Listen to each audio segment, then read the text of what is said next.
On the city streets, a guy says he's on the city streets. Incredible. He's interviewing people and asking what they would do if they had $70,000. Man, you could pay off some debts, but like it's not enough to buy an apartment, right? And that's exactly what the first sucker here is failing to realize. The chubby guy here definitely doesn't get any girls already thinking about buying a car, huh? Trying to start from zero. Meanwhile, in the couple, the woman obviously decides everything and says they would save the money. Then the interviewer asks the final question. What would you do if you were the richest person in the world? This time, everyone looks kind of thrown off. One girl says she maybe start trying to enjoy life and have fun. Meanwhile, the prettier one says she first like to know how to become rich like that before thinking about what to do. Now on a TV show, a woman comments that these were some interesting reactions. She now wants to ask the first Korean person to ever become the richest person in the world. She wants to know this person's vision, someone who in theory, everyone says can see the future. A bit awkward, he replies that he can't see the future. What a lying bastard. Then suddenly, his eye glows. At the back of the room, there's an old lady with an eagle perched on her staff, which suddenly takes off, shining in golden light. After soaring through the air, the boy gives a smile. Looks like he got distracted like a fool, so the woman tells him to hurry up and answer. He says that actually he's just a lucky investor, nothing more. But obviously, we're not in the present now, are we? Did you think we were going to start with a billionaire's life? Of course not. Someone shouts at him and he wakes up, mumbling something about Kang Jinhoo. It's pretty clear. This guy must have done his military service and is now back, broke. So why does that evil he saw back at the military camp keep appearing in his dreams? Ah, damn it. I thought it was a spoiler for the future, but turns out the fool is just dreaming. This guy is our boy, Kang Jinhoo, 23 years old, unemployed, broke, and screwed.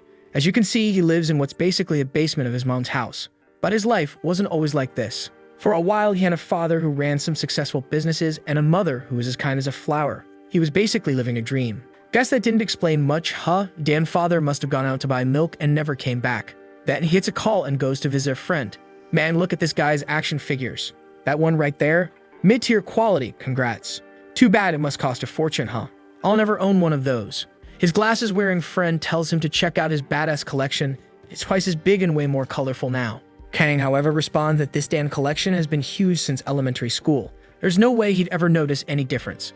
His friend insists that he doesn't appreciate the finer things in life. His name is Otaku, also 23. He asks what the protagonist is going to do now that he's finished military service.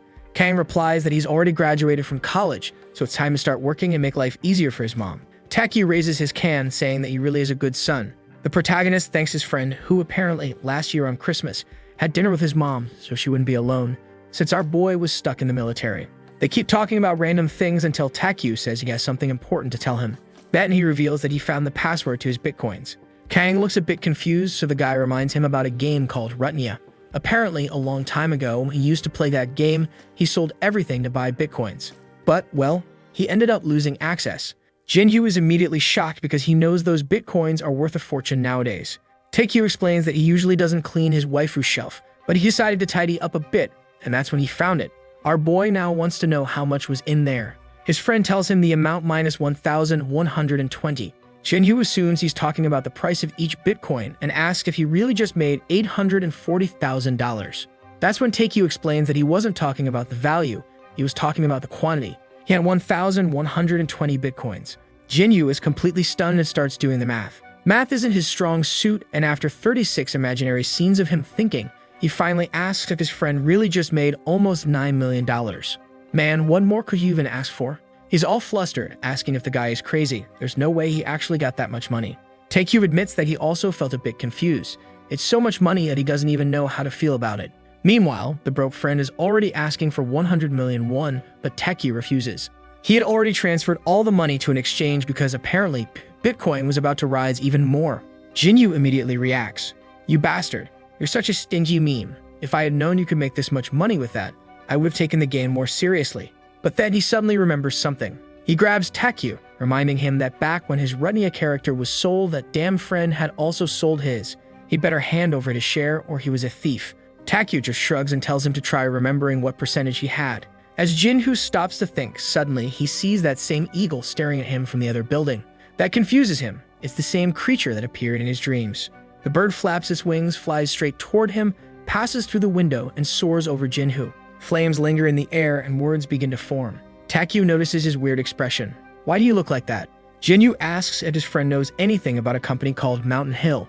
Taekyu looks confused and says that's actually the name of the exchange where his money is stored. The words were clear. That company is going to collapse. Jinhu remembers that this same thing happened when he was in the army. What if this wasn't just a hallucination but some kind of real power? He immediately tells Taekyu to listen carefully. He needs to sell all of his Bitcoin now. Taekyu hesitates, unsure why Jinhu is acting so suddenly. But Jinhu insists that waiting even a second longer is too risky. He needs to sell immediately. Taekyu stops and stares at him. Our boy gets serious and Taekyu finally agrees. All right, I'll sell everything. He had already asked his sister to set up an account, so it was fine. But after this sale, you better explain everything. Jinhu just nods while wondering why the eagle keeps appearing to him. It didn't make sense for a message like this to suddenly pop up, warning about that company's collapse. Then suddenly, his friend jumps up in shock. The exchange servers just went down. Jinhu, of course, immediately asks what happened to the Bitcoin, and by a hair's breadth, Taekyu managed to sell it right before everything crashed. He decides to check what's going on. Maybe it's just server maintenance. Meanwhile, the protagonist is more focused on why this happened right when Eagle appeared. Then Taekyu lets out a horrified yell. The server just came back, but it looks like everyone's accounts have been wiped clean. The internet is in complete chaos. Now his friend wants to know, how the hell did Jinhu already know this was going to happen? Obviously, Jinhu has no idea how he's supposed to explain something like this. His friend keeps insisting, but then Jinhu says that maybe he has gained the ability to see the future. Whoa, dude, he just straight up told his friend. This guy cannot keep a secret, huh? But let's forgive him after all. His friend did just reveal that he made 13 billion and was still planning to give him his share. The story then jumps back to a year ago to Division No. 10 during mortar training. One of the guys tells the protagonist to stop spacing out and pay more attention. Looking a bit lost, the kid says he understands. But then suddenly, that same eagle from before appears. He thought it was way too shining and epic looking to be just any ordinary bird. Once again, it flew past him. When he mentioned it to his friends, they all seemed confused, telling him he was crazy. And that's when the words appeared. Canem 188 explosion. He wasn't sure what they meant and wondered if it was something used in training. Right in front of him, a 188 mortar was being prepped.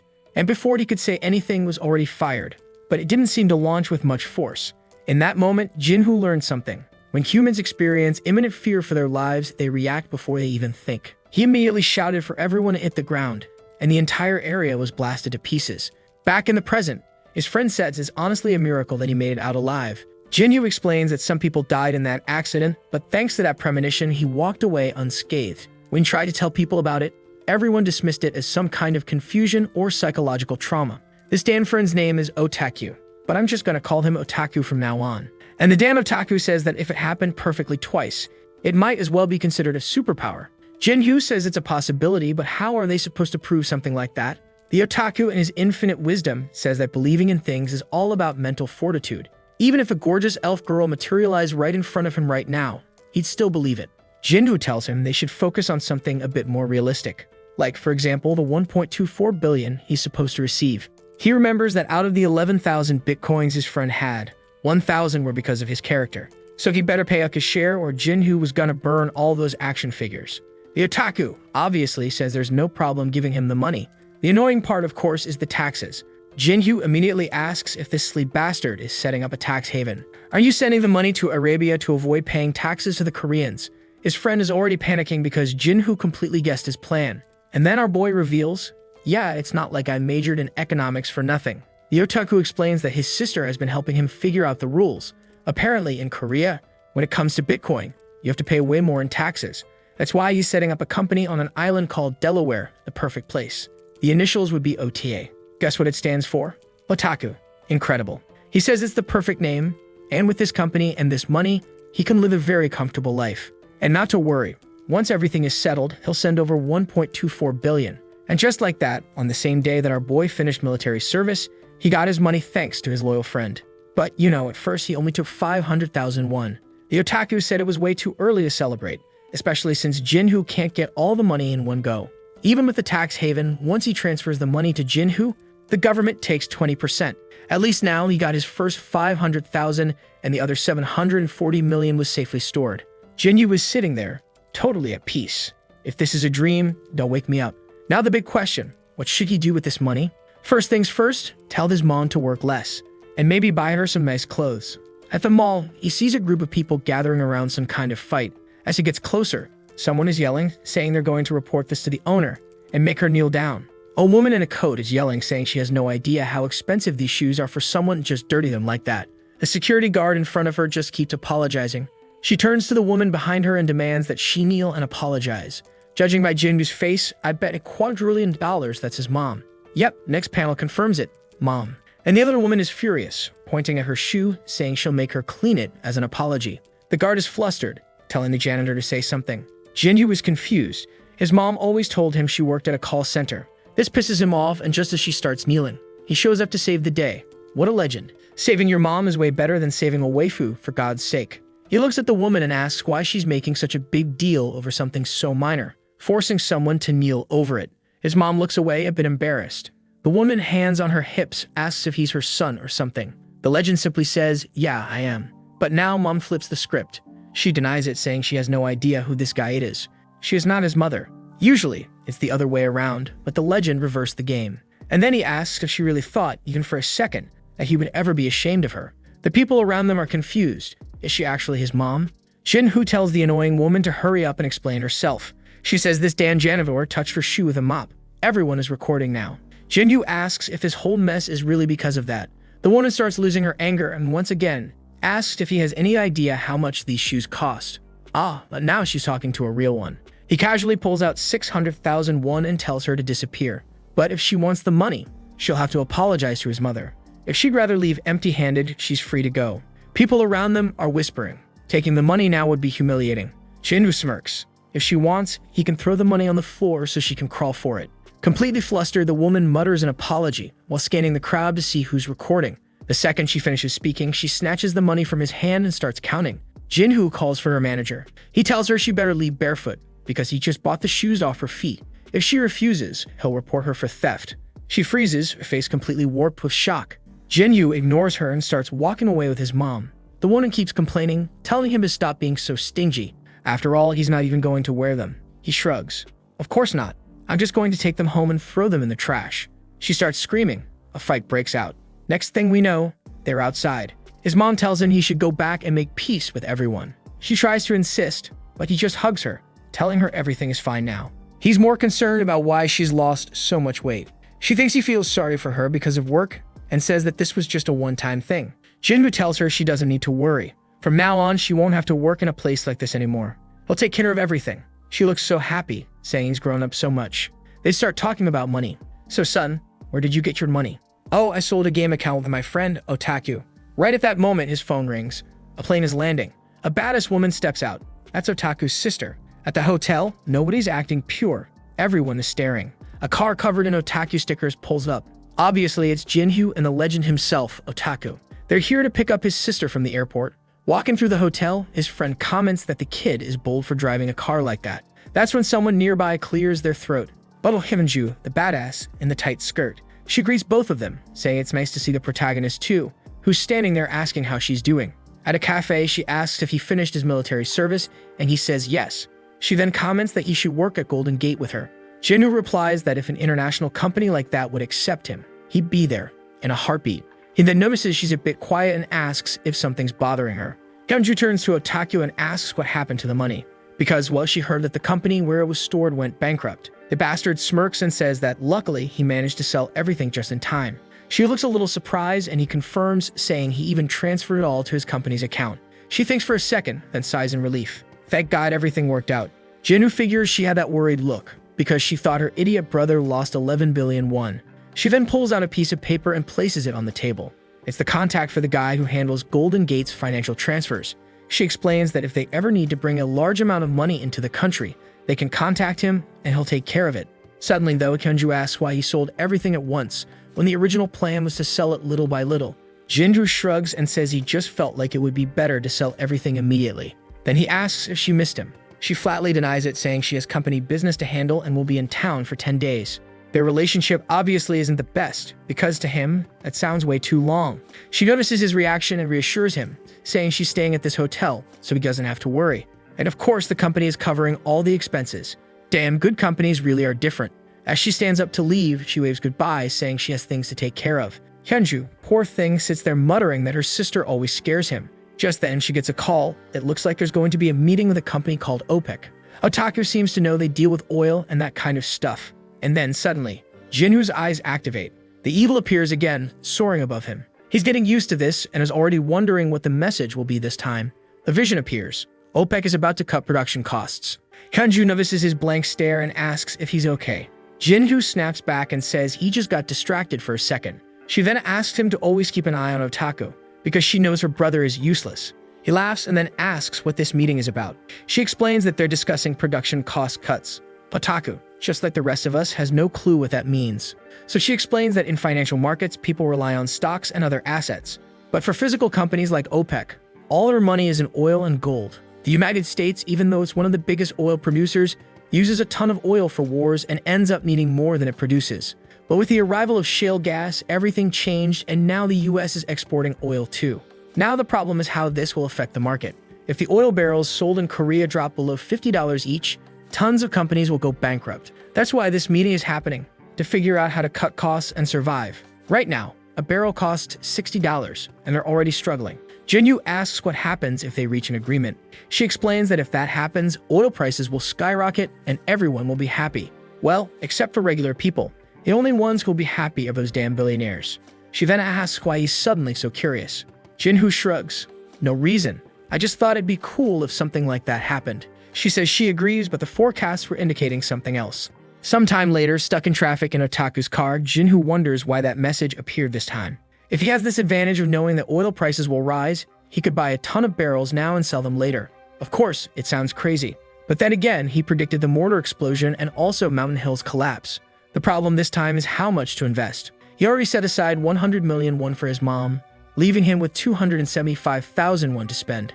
He still has 740 million sitting in Otaku's foreign account, but dumping everything into this would be insane. Suddenly, his friend asks if it happened again.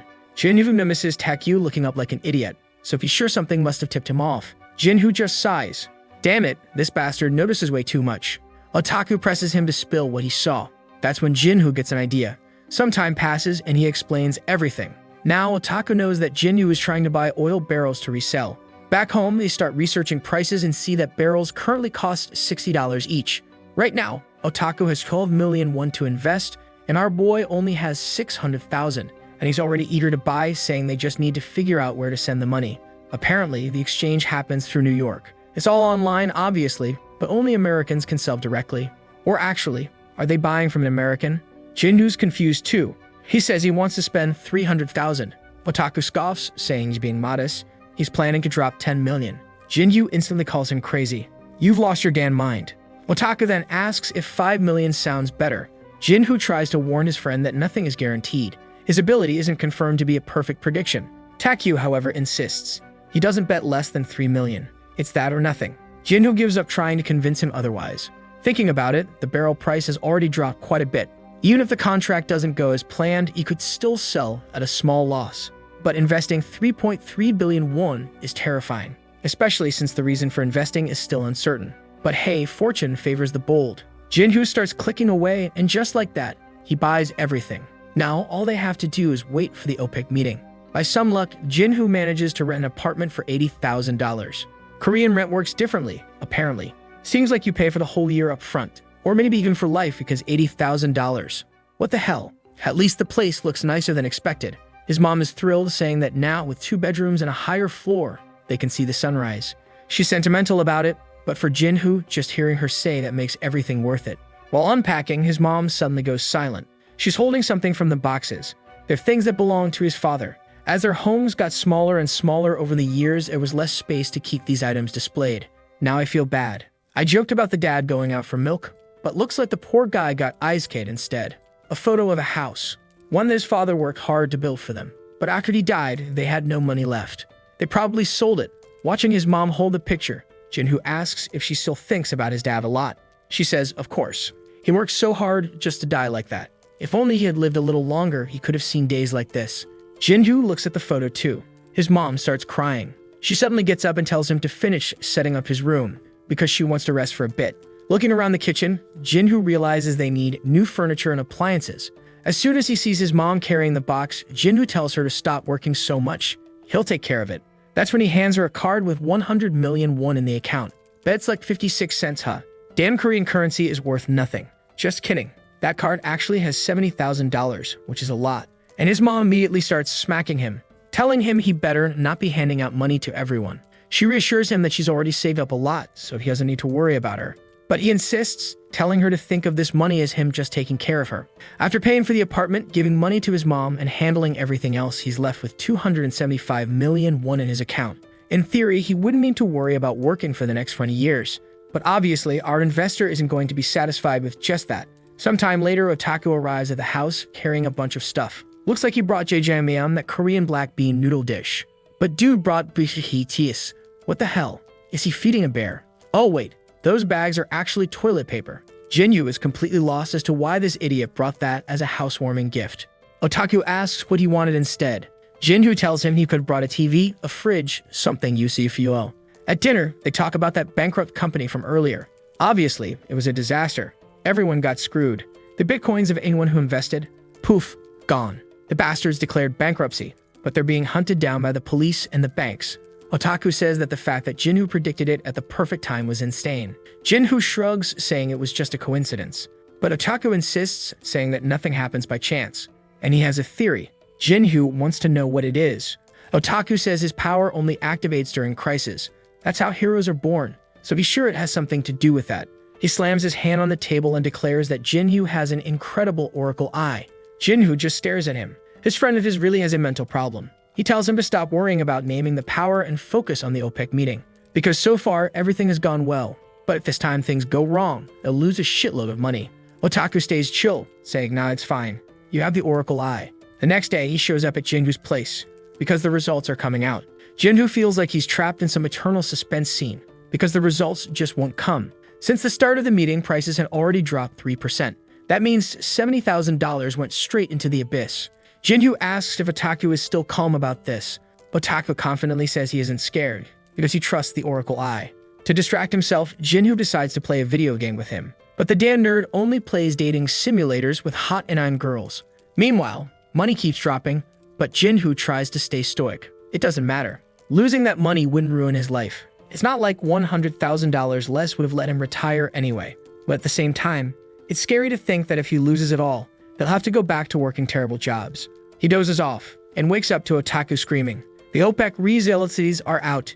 Every news outlet reports that OPEC reached an agreement to reduce production costs. Otaku immediately asks for the new oil price. And when they check, it's already up to $73.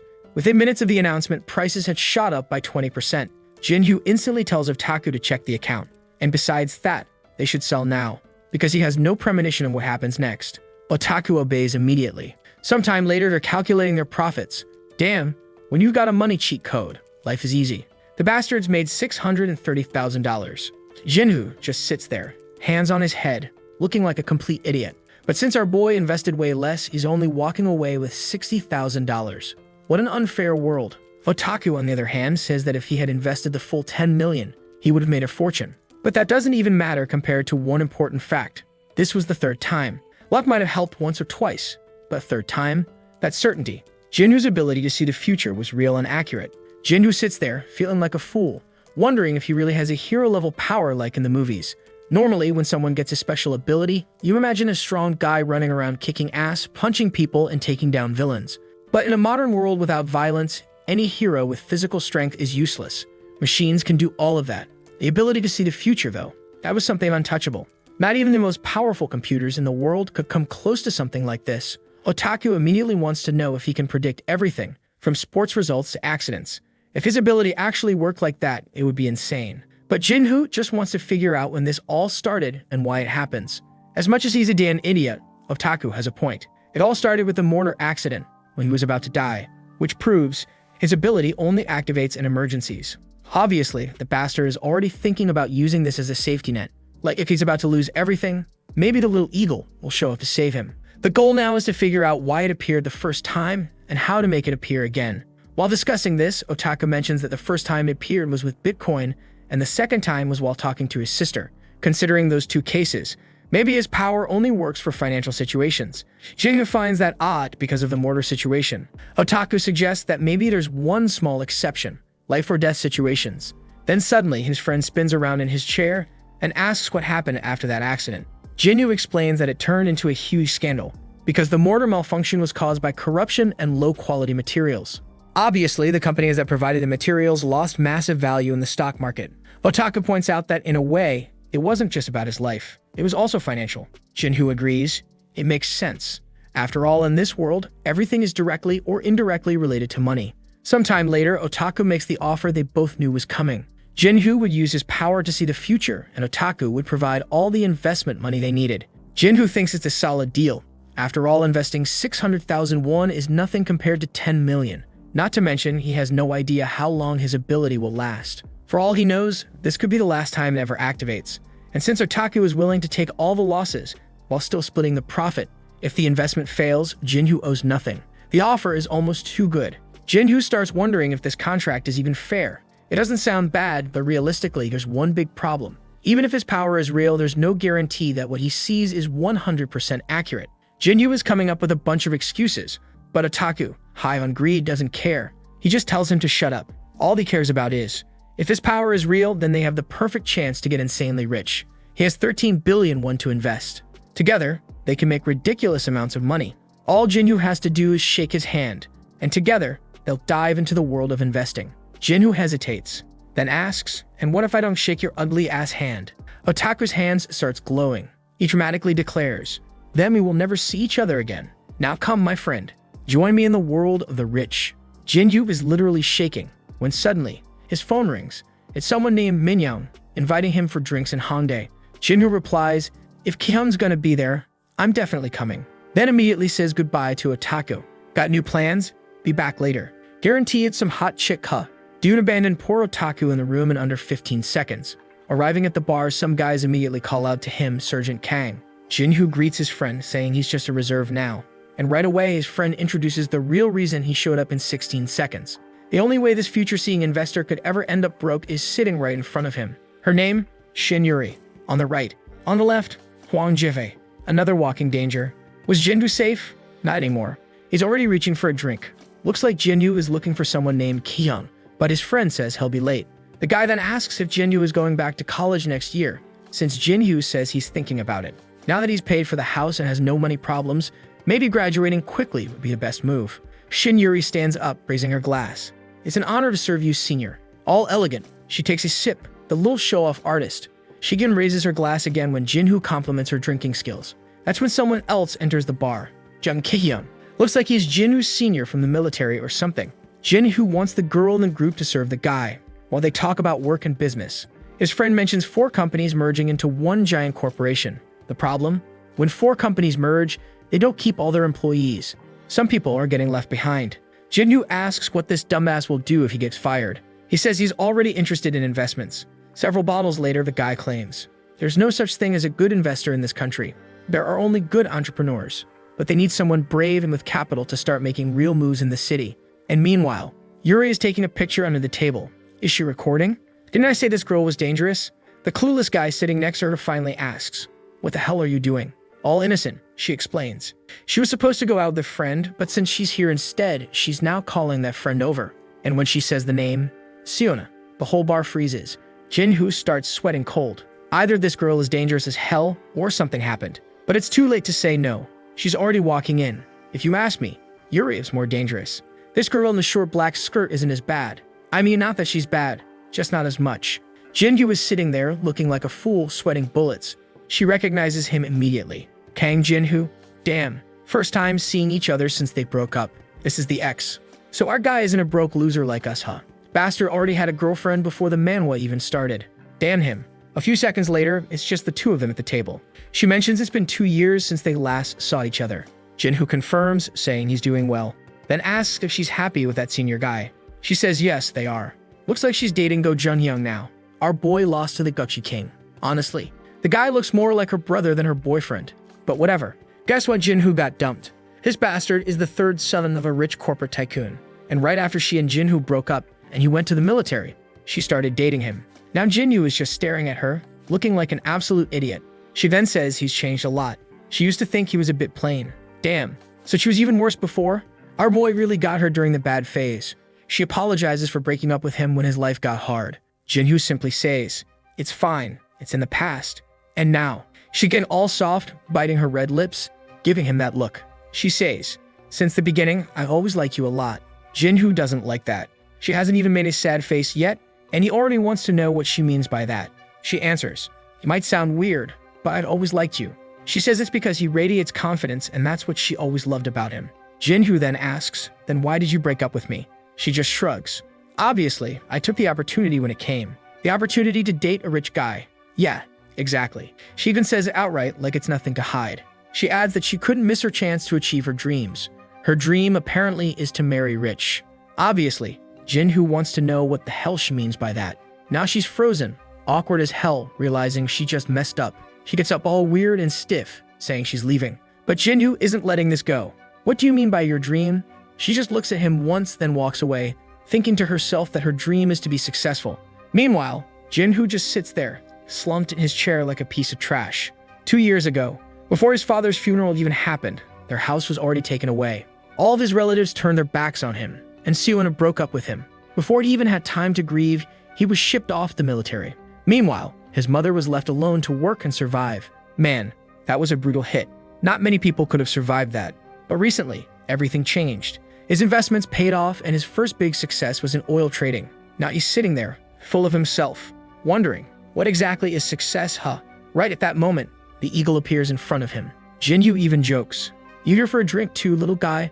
But as always, the creature takes flight, soaring over him.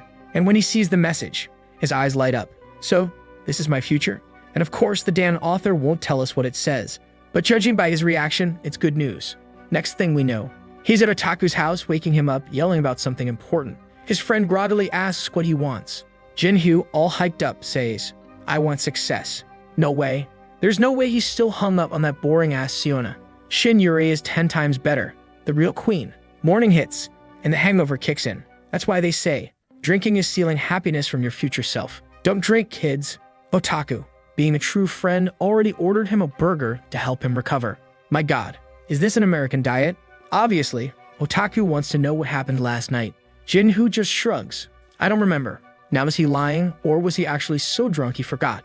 Otaku starts roasting him immediately. Says he came home all excited, yelling about how he saw something important. Jinhoo sighs. Alright, I'll explain. He asks Otaku, "Have you ever invested in anything before?" Otaku scoffs. Of course not. Meanwhile, Jinhoo actually studied finance in college and was part of investment groups. But when he started investing for real, he only had 1,000,001 to work with, and he lost almost all of it. Basically, every time he invested, he lost 50%. Otaku stares at him. "So you studied all that just to learn nothing?" Jinhoo explains, "I only invested for a year. It takes time to get good at it." They pool their money together and realize, right now they have 13 billion won. Jinhoo knows. That's more money than most people will ever see in their entire lives. The problem is that in investing, the amount of money you have matters. If you have 10 million won, to make 100 million, you need a 1,000% return. But if you have 10 billion won, just 1% profit will also make you 100 million. The only reason Otaku made so much from the oil trade was because he invested way more. But obviously, the more you invest, the bigger the risk. Otaku asks, "So, when are we investing?" Jinhoo raises an eyebrow. Why is a guy with 13 billion even thinking about investing? Otaku gives a flawless response. The more money you have, the better. So I want more. This guy is just a little greedy. His friend then asks what Jinhoo plans to do with the money. Jinhoo says he's waiting. To invest, he obviously needs a vision first. If the eagle doesn't show up, he's not doing anything. He's not an idiot. And considering what his friend said, he needs to see more finance-related stuff to increase the chances of triggering his ability. Some time passes, and over the past few days, he's been reading countless economic articles. Anything related to investments, moving money, stock trends. He's watching everything, waiting for his power to activate again. But obviously, public information is pretty useless. When people say something will go up, it's already gone up. And when they say it will go down, it's already dropped. So basically, you don't benefit from any of it. Now Jinhoo has a new problem. After all these days, nothing is activated. I'm still confused. Did nothing actually happen that night at the bar? He saw something but forgot. What the hell happened? Otaku suggests that maybe it's time they make a contract to split everything 50-50ths. They sign the contract. Hope our boy read all the fine print. Now he's leaving to grab a coffee. But just then, Otaku tells him there's no coffee, and at the same time, Jinhoo's phone rings. A woman's voice on the other end asks, "Is this Jinhoo?" He says, "Yeah." "Boys, it's her. Shin Yuri, the queen." Jinhoo immediately remembers her, the orange-haired bombshell from the bar. He asks, "What's up, baby?" She asks if he's free, and says she'd like to grab a nice, hot coffee. At a Starbucks from the deep web, Jinhoo walks in. She stands up all excited, telling him to sit across from her. Okay, I made up the cozy seat next to her part. She actually tells him to sit in front. She thanks him for coming, even though she called him out of nowhere. Jinhoo says it's no problem, since he was near a friend's place anyway. She notices him staring at her. Yuri asks, "Why are you looking at me like that?" Jinhoo smirks. "You look like one of those K-pop idols doing dance covers." She fixes her hair, looking a little flustered. "So does that mean I'm pretty?" They keep talking, and he finds out that she's from Cheonnam, which means she's filthy rich. Man of few words, Jinhoo immediately asks, "So why'd you call me?" Yuri says she wanted to apologize for calling Seona that day. She didn't know Seona was his ex. Jinhoo apologizes too, saying he knows she had no idea about their history. She then asks if he's going back to college next semester, now that his military service is over. He says yes. She mentions that they'll probably end up in the same class. Interesting. Then suddenly, she says she wants to ask him a favor. Jinhoo sits up. Why is she acting all shy now? Is she about to confess? Crap. He doesn't know what to say. Should he reject her? Should he accept? The problem is, she's way too pretty to say no to. Damn, is that how this works? This guy is the real deal. But then she reveals she actually just wants help buying a new phone because she's afraid of getting scammed. Jinhoo realizes he was completely overthinking it. He agrees but mentions he's not great with electronics. She smiles and says just having him there is enough. Jinhoo thinks to himself, Otaku would have been perfect for this. That bastard buys every phone and gadget on the market. At the phone store, Yuri walks in and immediately asks for his Samsung L6. Jinhoo sits down, while the store clerk starts explaining all the features. Our fool just sits there thinking, damn, buying a phone these days is a hassle. It should be simpler. And honestly, he wasn't even needed there. So he wanders off looking around. He picks up the L6, remembering that before he went to the military, the latest model was only the L3. And that's when the bird's power activates. The eagle enters the store soaring over him. This time, the message reads, L6 discontinued. Jinhoo frowns. He's confused. What the hell does that mean? I mean, it's pretty obvious, right? The phone is getting discontinued. But let's see where this goes. Yuri notices him looking off into space. What are you staring at? Jinhoo blinks. Oh, just a little mosquito flew by. That's all. Of course, the bastard is happy. Another vision had happened.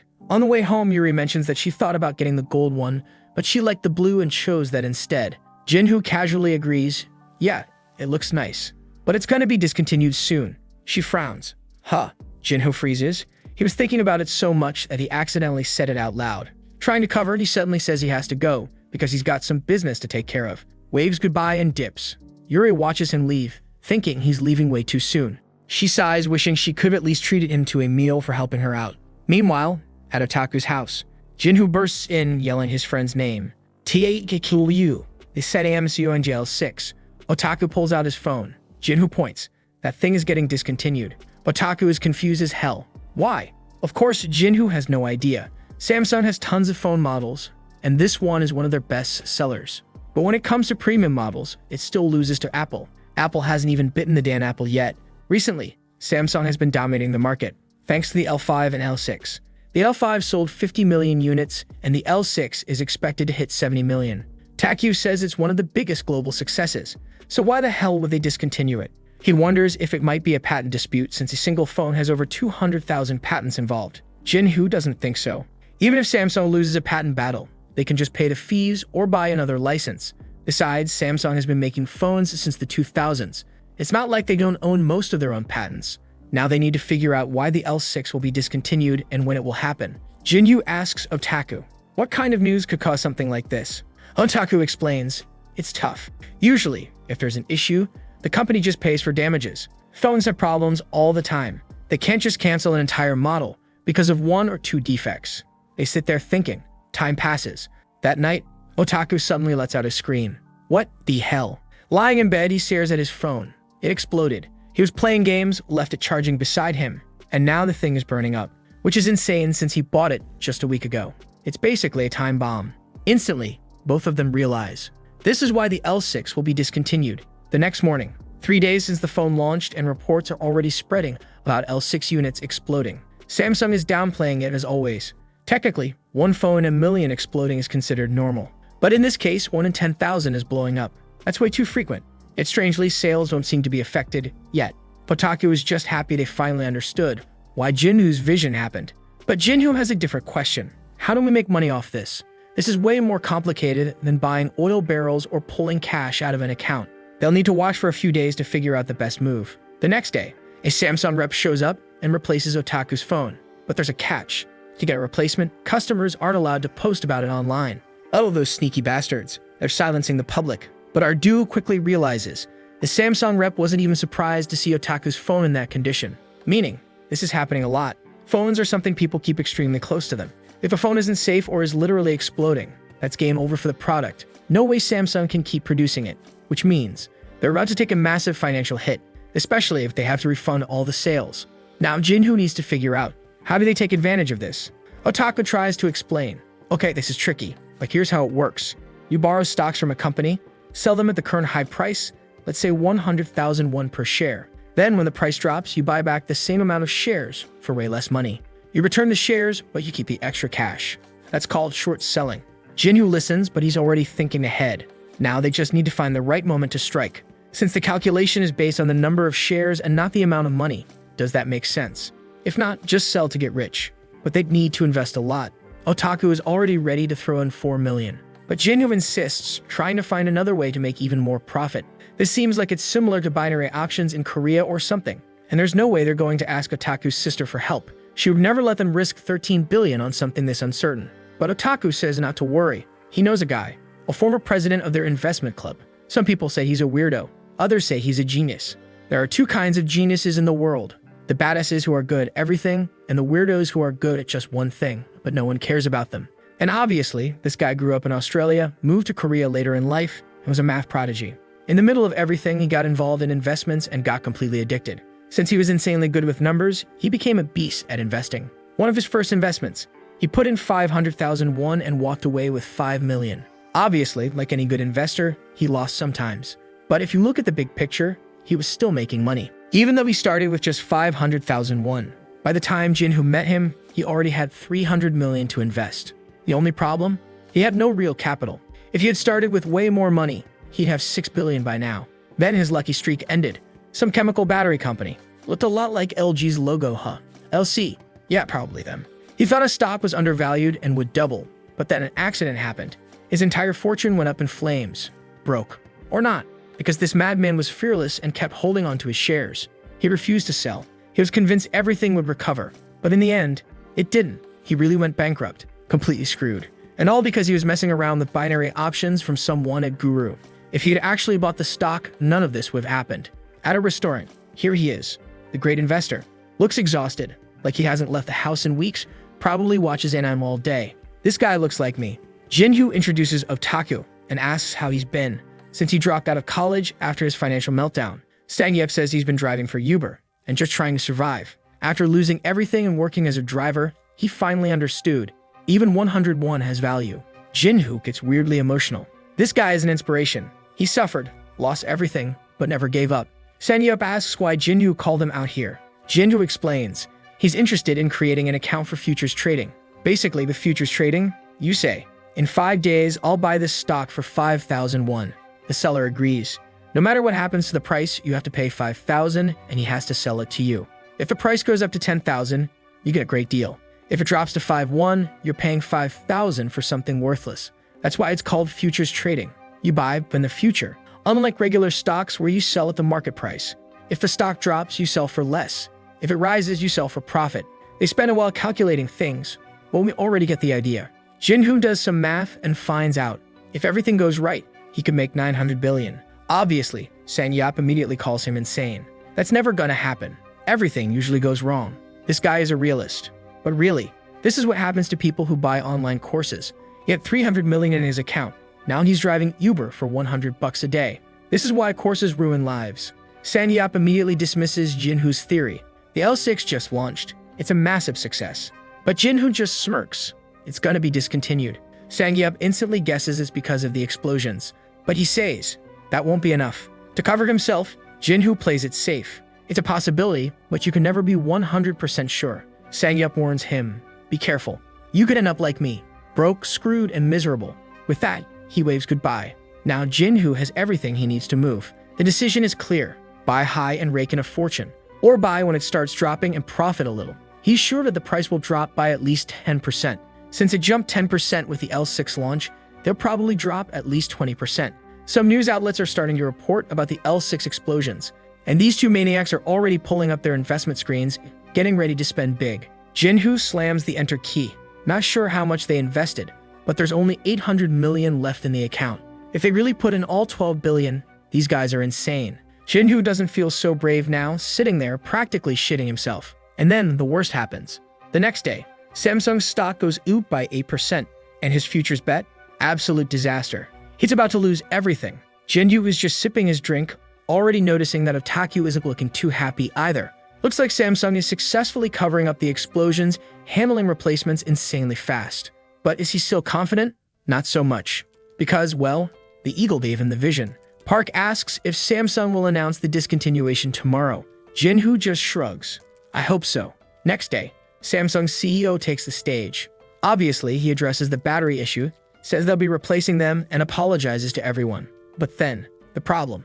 Instead of discontinuing, they announce that they'll replace 6 million units for free. For Jinhu, this is a disaster. The public opinion is now weirdly positive. They're willing to replace 6 million phones without charging anyone. That's actually impressive. Plus, they could just swap the batteries in the returned units and sell them in poorer countries. And even after all this, Samsung's stock only dropped 1.5%.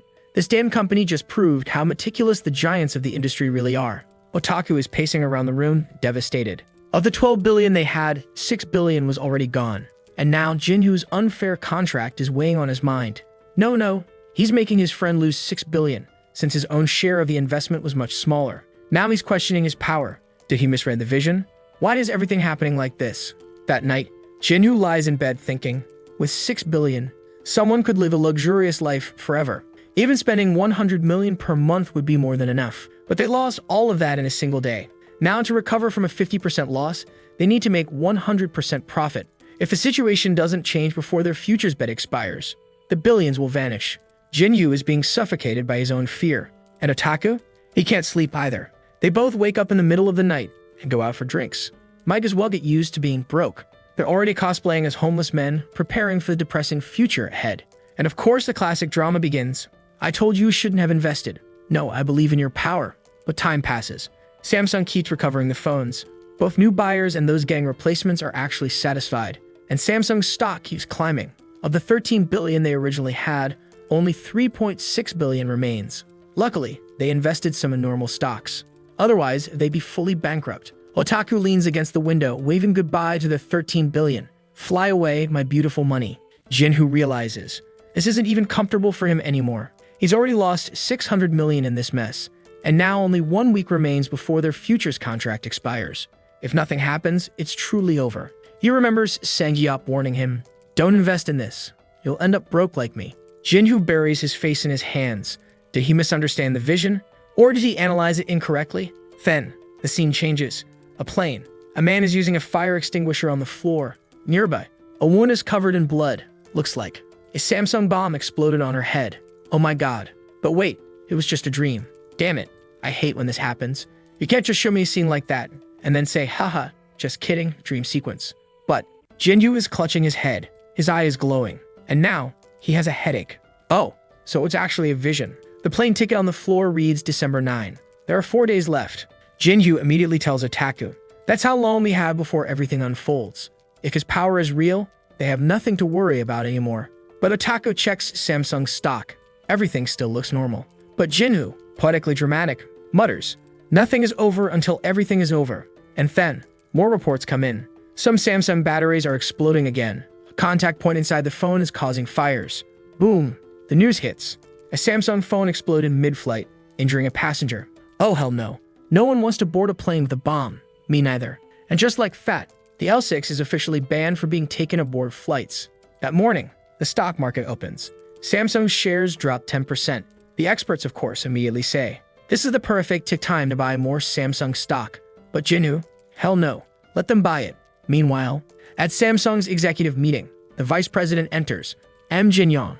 We already know what's coming. They're all discussing the battery explosions and the injured passenger. Some executives suggest replacing the phones again. But now, public opinion is already ruined.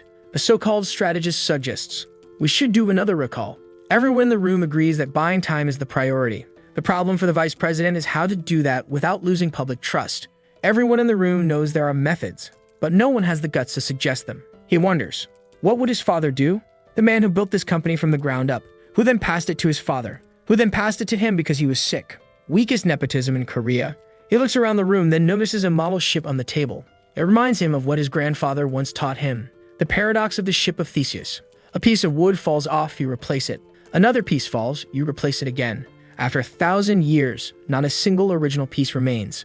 So, is it still the same ship, or is it an entirely different one? The same goes for this company. The original employees are all long dead. Everything has changed. So is it still the same company? He gathers his courage. After considering everything, he makes the decision. For now, they will discontinue the L6. Everyone who bought one can get a full refund. And if they prefer, they can exchange it for another product. The execs freeze. This isn't just losing the money they already made. They're losing future profits too. Greedy bastards. But the vice president slams the table. It doesn't matter how much money we lose. We can always make more. But we cannot afford to lose the people's trust. This was their last chance to recover public opinion. One of the glasses-wearing nerds stands up, saying he'll prepare the announcement immediately. 1:40 p.m. The official statement drops. My phone is busted, guys. We're taking it off the market. Our fools are stunned into silence. They just stare at each other. Then, they celebrate. The cursed phone is finally discontinued. Investors panic. Everyone starts selling their shares. Samsung's stock price crashes, the biggest drop since 2008. Meanwhile, an investment firm notices something. Someone bet big on Samsung's downfall, and their profit margin, almost 1,000x, which hit. They quickly trace it back to Golden Gate. Looks like they used Otaku's sister's firm after all. Everyone is losing their minds. This is insane. No one invests billions out of nowhere. They rush out, desperate to find out who the hell did this. Meanwhile, look at these two idiots, glowing, grinning at their screens, watching Samsung's stock melt. Their futures bet, already up over 1,000%. Their safer bet, up 21%.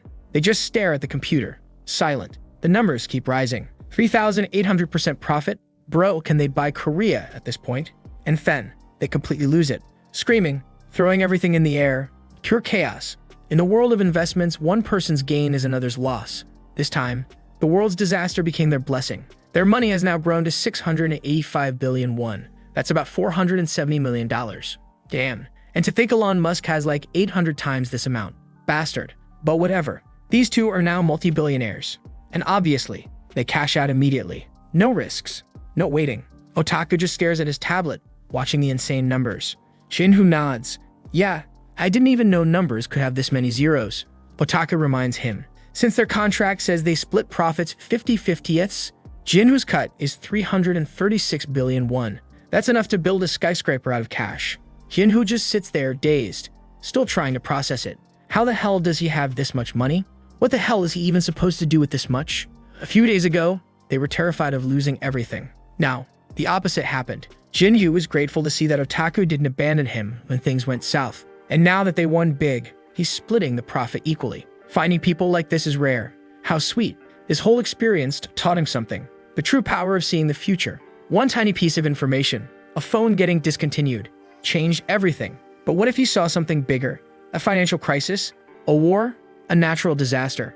Otaku immediately shuts him down. Chill out, dreamer. First, we need to keep this secret. Jinhu agrees. He only trusts his friend and his mom. No one else. Otaku is still celebrating, while Jinhu starts feeling the weight of his actions.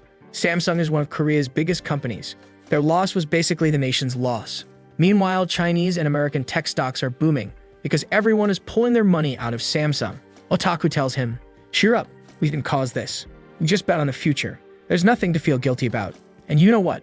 I agree. When it comes to money, patriotism disappears. Always has. Always will. This time, it was their turn to be the ones profiting. Now they're just sitting back, dreaming. What to do with all this cash? Jinhu was slouched in his chair thinking, guess I'll have to open my own tax haven too.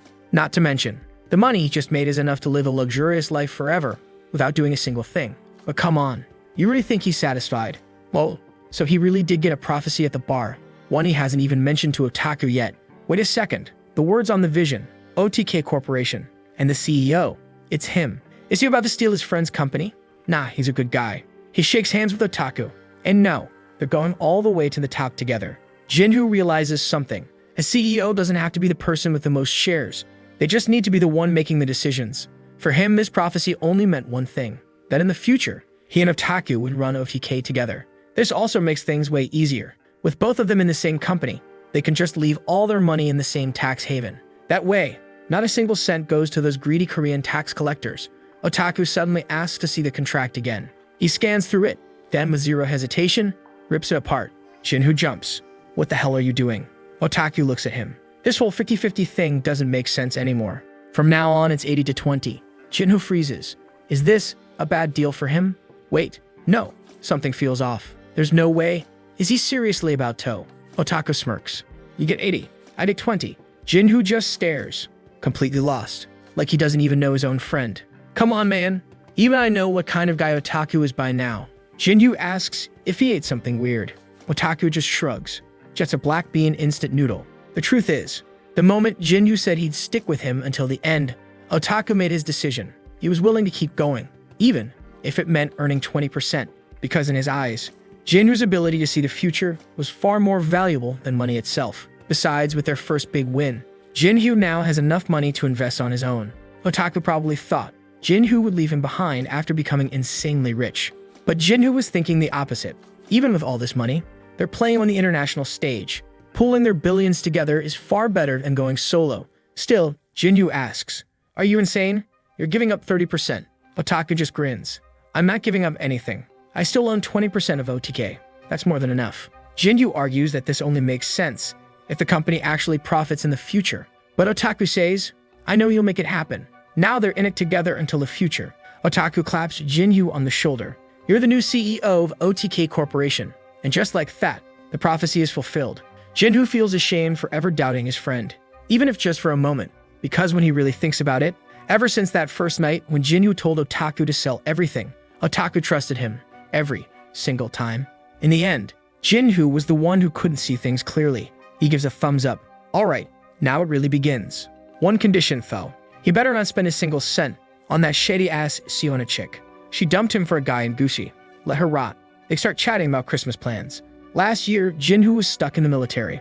Meanwhile, Otaku spent Christmas with Jinhoo's mom so she wouldn't be alone. Damn, real one. Jinhoo remembers the address Otaku's sister gave him. He searches his pockets and finds the scrap of paper. Holding it up, he says, "I'm gonna grab some cash and buy some gifts at a real estate office, or maybe a rental agency. I don't speak Korean, man, I'm just guessing." A woman is complaining about not being able to pay her bills this month. Then the main character enters.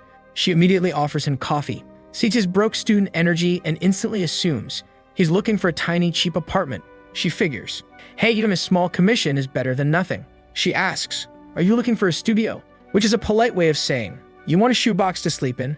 I mean, it's Asia. Like those Japanese capsule hotels. Barely enough space to lie down. But Jinhoo just shakes his head. "I'm not here for a studio. I'm here to buy a house." She pauses. "How much are you looking to pay for rent?" Jinhoo corrects her. "I'm not renting. I'm buying." She freezes. Jinhoo repeats it. "I'm buying." She still looks stunned. Meanwhile, Jinhoo stands up and starts looking through the listings. She quickly recovers and begins explaining house prices. Depends on location, size, condition, etc. But prices range from 300 million to 1 billion won for luxury homes. Then Jinhoo opens the door, points at a house across the street. "How much for that one?"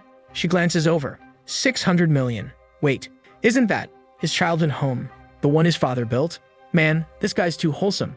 Jinhoo goes quiet for a second, then says, "I want that one." The agent is confused, but Jinhoo isn't joking. She has no reason to refuse. Her commission would be massive. She quickly heads out to check the market for similar listings. But Jinhoo stops her. "No, I want that house. Specifically." She sighs, telling him to look at the garage. "There's a car parked there, genius. Someone already lives there." Jinhoo replies, "I know, but it's not like the owner would refuse an offer above market value." The agent nods. "True, but why would someone pay more than market price?" She doesn't get it. Jinhoo walks over to his suitcase, pulls out a stack of golden brown bills. So big it might as well be a gold bar. Slams it on the table. "I'm willing to pay 200 million above market price." She stares at the mountain of cash. A total of 3 billion won. Jinhoo adds, "If you make this happen, I'll throw in a bonus." Cut to the current family living in the house. The wife had always dreamed of moving out of an apartment into a house. She finally got her chance when this place was being sold at a discount. Probably back when Jinhoo's mother was forced to sell it below market value. The house was in terrible shape. Moldy, falling apart, trashed. That's how they got a great deal and made a decent profit. But even after all this time, the house never appreciated in value. Still worth the same 500 million won. She'd been trying to sell it for a little more, but no buyers. Then she gets a call from the real estate office. Someone's offering 800 million. She freezes. That's enough to buy a luxury apartment way better than this place. But this woman, she's a sneaky one. Look at that face.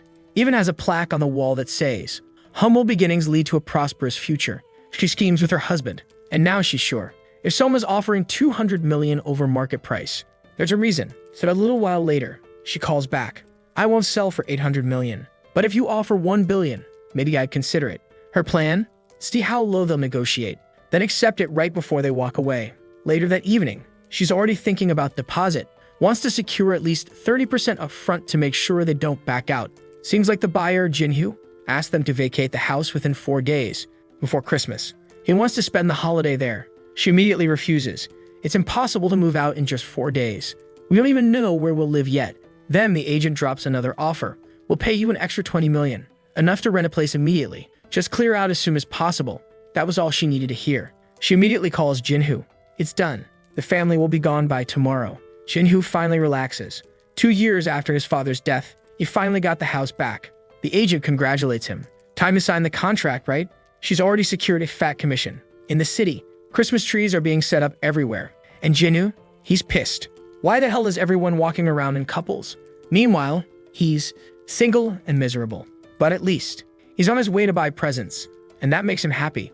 Then his phone rings. It's his mom. Jinhoo smiles. Now it's a perfect Christmas.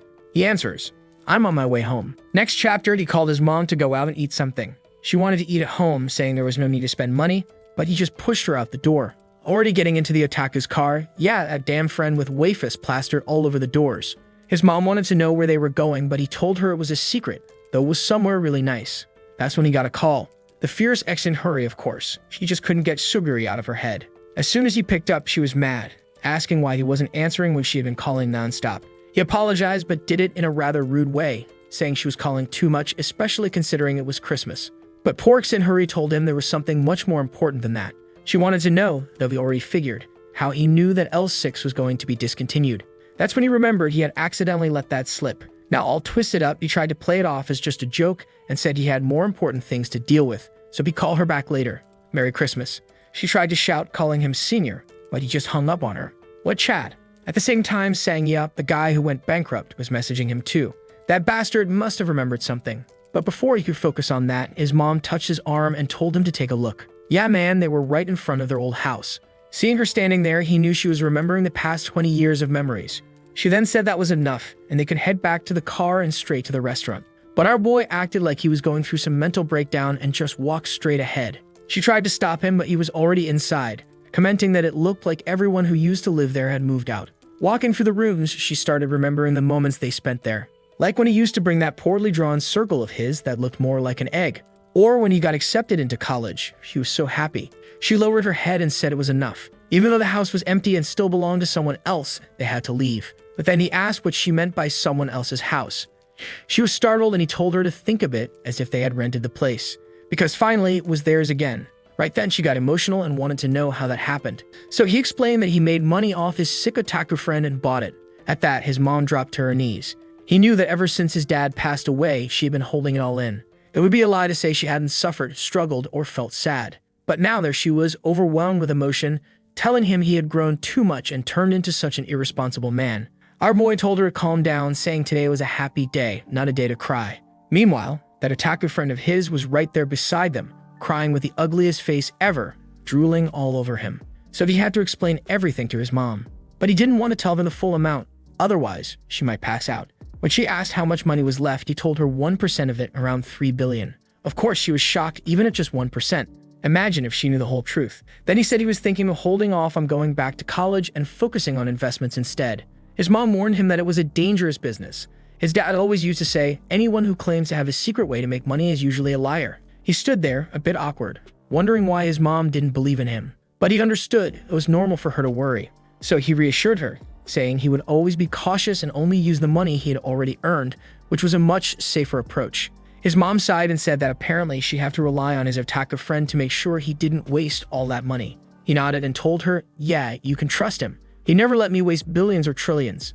Of course, the house still needed some repairs. Just look at that sink. If you drink water from there, you'll probably get tetanus. And once again, his mom was all worried, saying that fixing everything wouldn't be cheap. But he told her not to worry, that she could stay in their current house until all the repairs were finished. At that moment, the otaku friend reminded them that their restaurant reservation time was coming up and they should get going.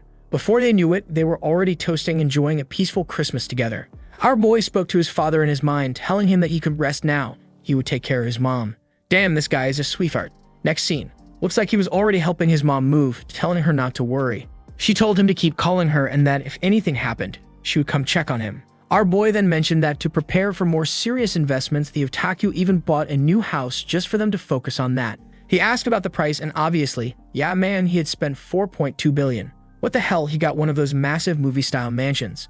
The plan was for our boy to take the first floor while his friend took the second floor, and that was it. On top of that, he wanted to know what his friend thought about opening a library on the ground floor. Jinyu already knew what this bastard was really thinking. It was probably a manga shop instead. Then the otaku said it was time to go shopping, because according to him, it's not about how much you earn, but how far you go. Obviously, just like us, our boy thought that made no sense at all. But off they went, shopping like a newlywed couple trying to furnish their home. Jinhu was obviously worried while the otaku walked in demanding a 100-inch Samsung TV. The salesperson looked a bit nervous until the otaku casually said he wanted one of every single expensive item in the store. The guy was already thinking about offering him a discount card, looking confused, because the otaku said he was there to buy only Samsung products since the company had brought him great fortunes. The total bill came to 68,000, and the otaku just responded that he thought it would have been way more expensive. With that, they left the store with everyone bowing to them. The next day, the house was already fully furnished. It looked like a mansion straight out of a movie, pool table, chandeliers, everything. And in one of the upstairs rooms was the investment room, my guy. One of the documents coming out of the printer was the company's registration, the certification for OTA, where our boy owned 80% of the shares. He sat there staring at the paper, still finding it hard to believe. Now it was time to discuss how to activate his predictions more frequently. Since that was the only way to invest with certainty, they needed to find ways to increase their chances. Right now, the predictions were extremely unpredictable and random. Not to mention, the information they provided was very limited. For example, a prediction might say that a piece of land would increase in value, but it wouldn't specify whether it would happen in a day or in 10 years. The reason they almost lost everything with the phone incident was because the word in the prediction only said discontinued, and they had no idea when it would happen. On top of that, long-term predictions might not be absolute truths. The future isn't fixed, and their actions, or even those of others, could change the outcome. The otaku pointed out that natural disasters like eruptions, meteors, and such would never change. But the more humans were involved in a result, the greater the chance it could be altered. Our boy was shocked that his friend actually understood something this deep and asked how. The otaku just replied that time travel and changing the future are common topics in anime. And the worst part, the bastard was actually right. Our boy gave an example. If they had delayed even a little in the Samsung deal, all this money would have been wiped out. A land's value might not go up if some crucial materials suddenly became too expensive. Predictions were important, but how they acted on them was even more crucial. The otaku was just like me. Let's just invest and see what happens, man. At that moment, his friend asked if he was sure he hadn't lost his power, to which Jinhu replied no. Lately, he could feel a strange energy around his palm. Even the taste of coffee wasn't as easy to perceive as that feeling. His friend then told him to focus on activating the power more while he would keep an eye on everything else. Next thing you know, our boy was working on the PC while the bastard slept. While browsing the internet, he suddenly saw something that shocked him and called out to his friend. Online, people were trying to figure out who had bet on binary options against Samsung's future. The speculation was starting to spread that some foreign investment agency had pulled some shady tricks to make it happen and profit off South Korea. Obviously, he knew that they were the ones who had done it, even though in a way they had nothing to do with the actual event itself. In an emergency meeting, he pointed out that yes, they were the prime suspects and maybe they should have diversified their accounts a bit more. His friend agreed. The problem was that he also hadn't expected things to blow up this much. Jinhu remarked that this was normal. When you make money on a long position where everyone wins, everyone is happy. But when you bet against the market and profit while everyone else loses, of course, they get pissed. The otaku didn't care. But Jinhu said that if they kept making billion and trillion-dollar moves and winning every single time, people would start getting suspicious. And one way for them to escape suspicion, my guy, is by making some regular investments, so to speak. Their company was going to become a holding. Basically, they would buy shares in various other companies. That way, their profits would seem like something that just happened naturally, while the rest of their investments would look like regular ups and downs, losing a bit here, winning a bit there. He tried explaining all this with a bunch of red and flat arrows on percentage charts, but I'm way too dumb to understand that. Just sum it up as they'll have money in multiple places, they'll be buying up various companies using that future knowledge along with some standard investments. After deciding everything, they were already shaking hands, saying it was time to take action. But in just 1 second, they looked completely exhausted. After analyzing the entire stock market and everything else, they had no clue where to invest. By the time it hit 11:58 p.m., they had spent an entire day doing absolutely nothing. But whatever, right? The bastard is rich. He's the king. It doesn't matter. That's when the Otaku came in with a stack of papers saying he knew their boy was going to get sick of staring at a monitor all day. At this point, whether he was sleeping or awake, all he saw was paper, paper, and more paper, and he still hadn't found anything. Not to mention, the predictions weren't activating. On top of that, they had so much money that they couldn't invest in small things or else the market would go crazy. But investing in something too big meant they'd have to pour in billions upon billions, which was risky. With the power of money, anything can be solved. When you don't know how to do something but you have money, what do? Exactly. You hire someone who knows how to do it. That was their plan. They were going to set up a division of their company, OTK company, filled with investors to handle the job for them. And the first person they wanted to hire, well, she was already calling the Otaku. Of course, it was his wonderful sister absolutely tearing into him, her idiot Otaku brother, demanding to know why his house was empty. He tried explaining that he was in the process of moving, but she just told him to send the address immediately. Jinhoo thought this was great news. They had been hoping to meet her. Next scene. Kanju had already arrived at the house, but why did the artist draw her from behind? He should have drawn their backs watching her. That would have been way better. Wait a second. Now that I look closer, she's holding a life reducer in her hand, the infamous cigarette. The Otaku was about to open a window saying the place stank, but she just told him to sit down. Even with 330 billion, the guy still couldn't escape her scolding. She wanted to know what this house was, and he explained that he was going to live there now. She obviously demanded more details, but the guy was acting like a complete fool. Explain what? Man, she immediately stood up on the table, fuming, wanting to know how the hell he had billions in his bank account. Damn, she was already climbing onto the table. This sister is dangerous. Now I'm scared. Huh, now I get why she's so pissed. Obviously, since she works at an investment firm, she found out about the whole Suzuki Felino stock situation. Everyone had lost a ton of money and started getting angry when they discovered that someone had profited. They were even more furious at Golden Gate, the bank where the account that made all the profits was registered. When she first saw the name OTK, she never imagined who it belonged to, until she checked the records and saw that this one person had made 672 billion. And that's when she discovered the name of the owner and how much he had profited at Samsung's expense. She literally screamed at her monitor, demanding to know what the hell her dumb Otaku brother was up to. She asked if it was really him who did all that. The poor guy didn't say a word. He just sat there, looking guilty while she stared him down. Put down that cigarette. Woman, you're too gorgeous to be dying early. The Otaku, completely lost, asked why she was so mad. That's when she explained because of what they had done, the country's financial regulators were demanding all of their company's documents. He wanted to know what they were looking for, and she simply told him. They wanted to see everything that OTK company had bought, sold, or done within the country. He asked if they had sent all the documents, and she said, it's not that simple. Besides, their company was registered in the United States, and they couldn't just hand over client information that easily. Man and our boy was on his knees. What an absolute humiliation. Wondering why they were being castrated so hard over this. It's not like they had done anything wrong. To which she responded, they think you committed something called insider trading. That's when you work for or have connections within a company and use that information to bet against it. Basically, it's highly illegal. And the problem with that, if all their profits were deemed unfair, they wouldn't just lose the 670 billion. They'd also spend 5 years in prison, reevaluating their life choices. But of course, for that to happen, they'd need solid evidence. So in theory, they were fine, but you never know with politics. At that moment, Hyunju told the Otaku to immediately explain where he got the information and what gave him the guts to make such a move. The bastard just pointed at his friend. Completely stiff, Shinhu admitted that he was the one who passed on the info. Hyunju demanded to know where he got it from, and he just sat there, frozen. Then she slammed her heels against the table, ordering him to explain immediately because he clearly didn't understand how serious the situation was. If he couldn't provide a proper explanation, this would become a massive financial crime. The Otaku, scared out of his mind, quickly said, my friend here, he'll explain everything. Sometime later, everything had been explained. Of course, he didn't mention the future, my guy. He explained that when they first saw the Otaku's phone explode in the room, they noticed some posts online and decided to take a crazy gamble after analyzing the situation. She seemed to somewhat accept that explanation, though she still felt like something was being left out. But it made sense, and it looked like these guys had the heart of a beast. Apparently, that's some kind of finance term for when someone's a complete badass and just throws 13 billion around like it's nothing. She then brought up a major incident that happened before where some guys intentionally crashed a company just to profit from it. In total, those guys made 50 billion. That's 10 times what they had made. And now the entire financial market was going to pay the price. Just the firm she worked for alone had lost 20 million because of their little stunt. Jinhoo was starting to realize that this was way bigger than he had imagined. The bastard had thought this money just grew on a tree, but nah, it came from somewhere. She explained that if OTK had been a Korean company, they would have been screwed. Good thing it was registered in the United States. Also, let's take a moment to thank the artist, because now she was thick and sitting properly instead of those weird angles from behind. I swear, don't make me explain this again, man. Looks like I'm going to have to teach you how to make a manhwa. The two guys still had dumb expressions on their faces.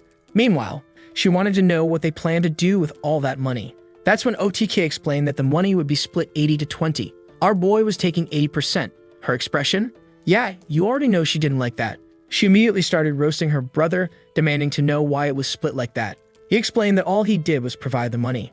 Jinhoo was the one who came up with the strategy and everything else, so he was the one who deserved it. Our protagonist understood that in the finance world, the person who risks the most money usually gets the largest share. But even though Jinhoo had contributed almost all of the investment, he still took the bigger cut. His sister pointed out that at this point, OTK company basically belonged to Jinhoo. To which the otaku nodded and said, yeah, I know. But he still wanted to keep investing with his friend. He was glowing all golden and brilliant, but before he could bask in the moment, his sister immediately shot him down again, saying that this time, they just got lucky. It's not like they were going to get it right every time. But he told her to relax, he already had good ideas for their next steps. Besides, he had already made back the 13 billion he originally invested, so technically, he didn't even need more money anymore. She told him to spill the rest of the plan, and that's when he asked her to join the company, offering 3% of his shares. That would mean 20 billion. Artist, what the hell? Now you're drawing from some weird low-angle perspective with an invisible chair? Dude, I'm done trying to teach you. You're cooking. Jinhoo knew she was probably making at most $500,000 a year, so the idea of receiving 20 billion all at once must have shocked her. Of course, since we're talking about Korean won, the number is way lower in dollars, but still, it's a lot of money.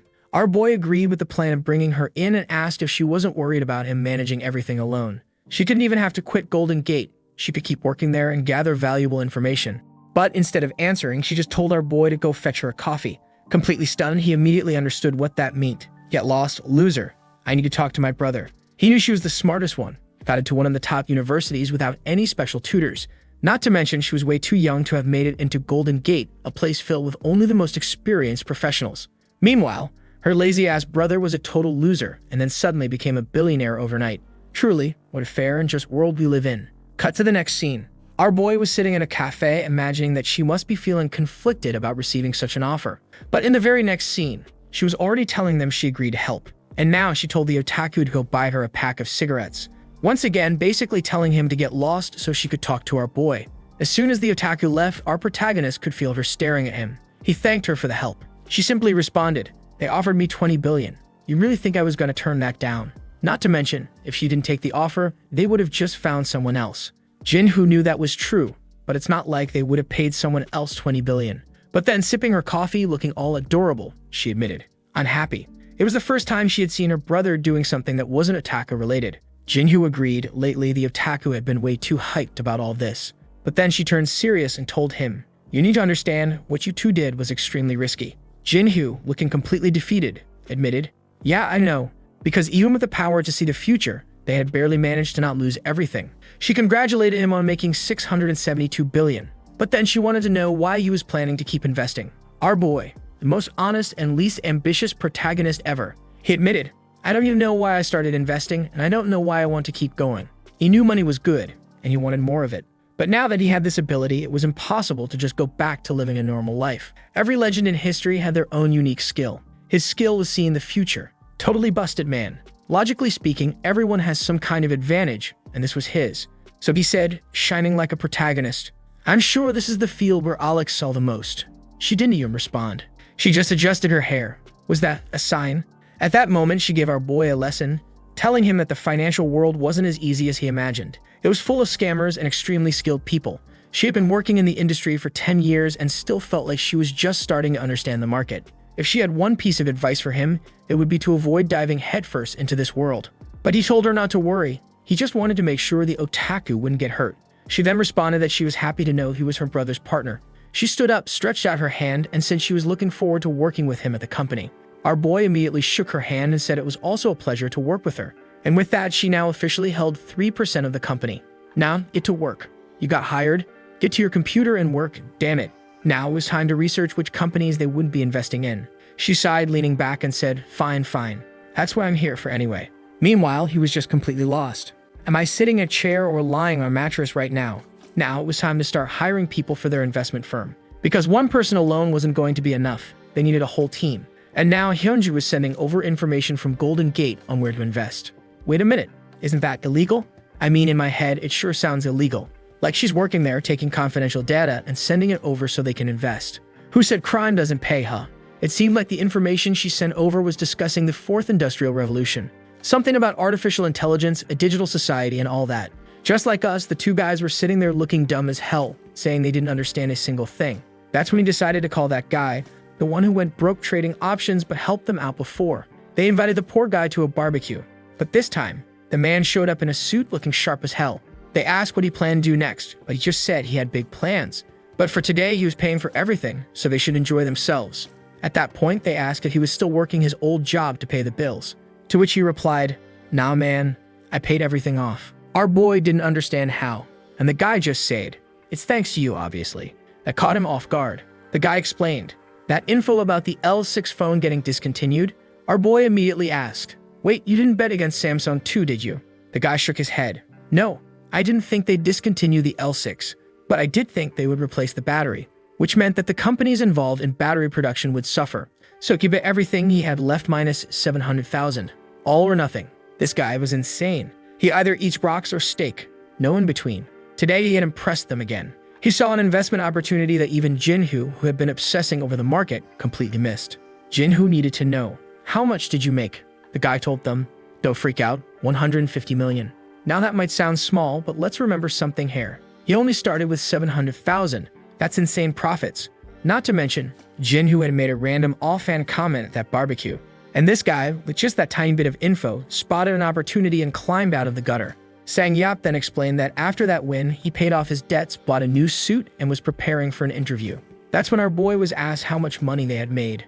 Jinhoo got nervous. How the hell was he supposed to answer that? He didn't want to reveal the full amount. Until Sang Yap just casually said, I'm sure it was close to 500 billion. He explained that he heard from a finance friend that some foreign company had placed 13 billion against Samsung, and he figured it was them. Completely stiff, they denied it. Yeah, right. Like we'd have that much money to invest. We're not crazy. Until the guy reminded them, I remember your friend here once lost 10,000 bitcoins, which by today's value would be exactly enough to fund that kind of investment. Jinhoo couldn't believe this bastard still remembered something that specific from so long ago.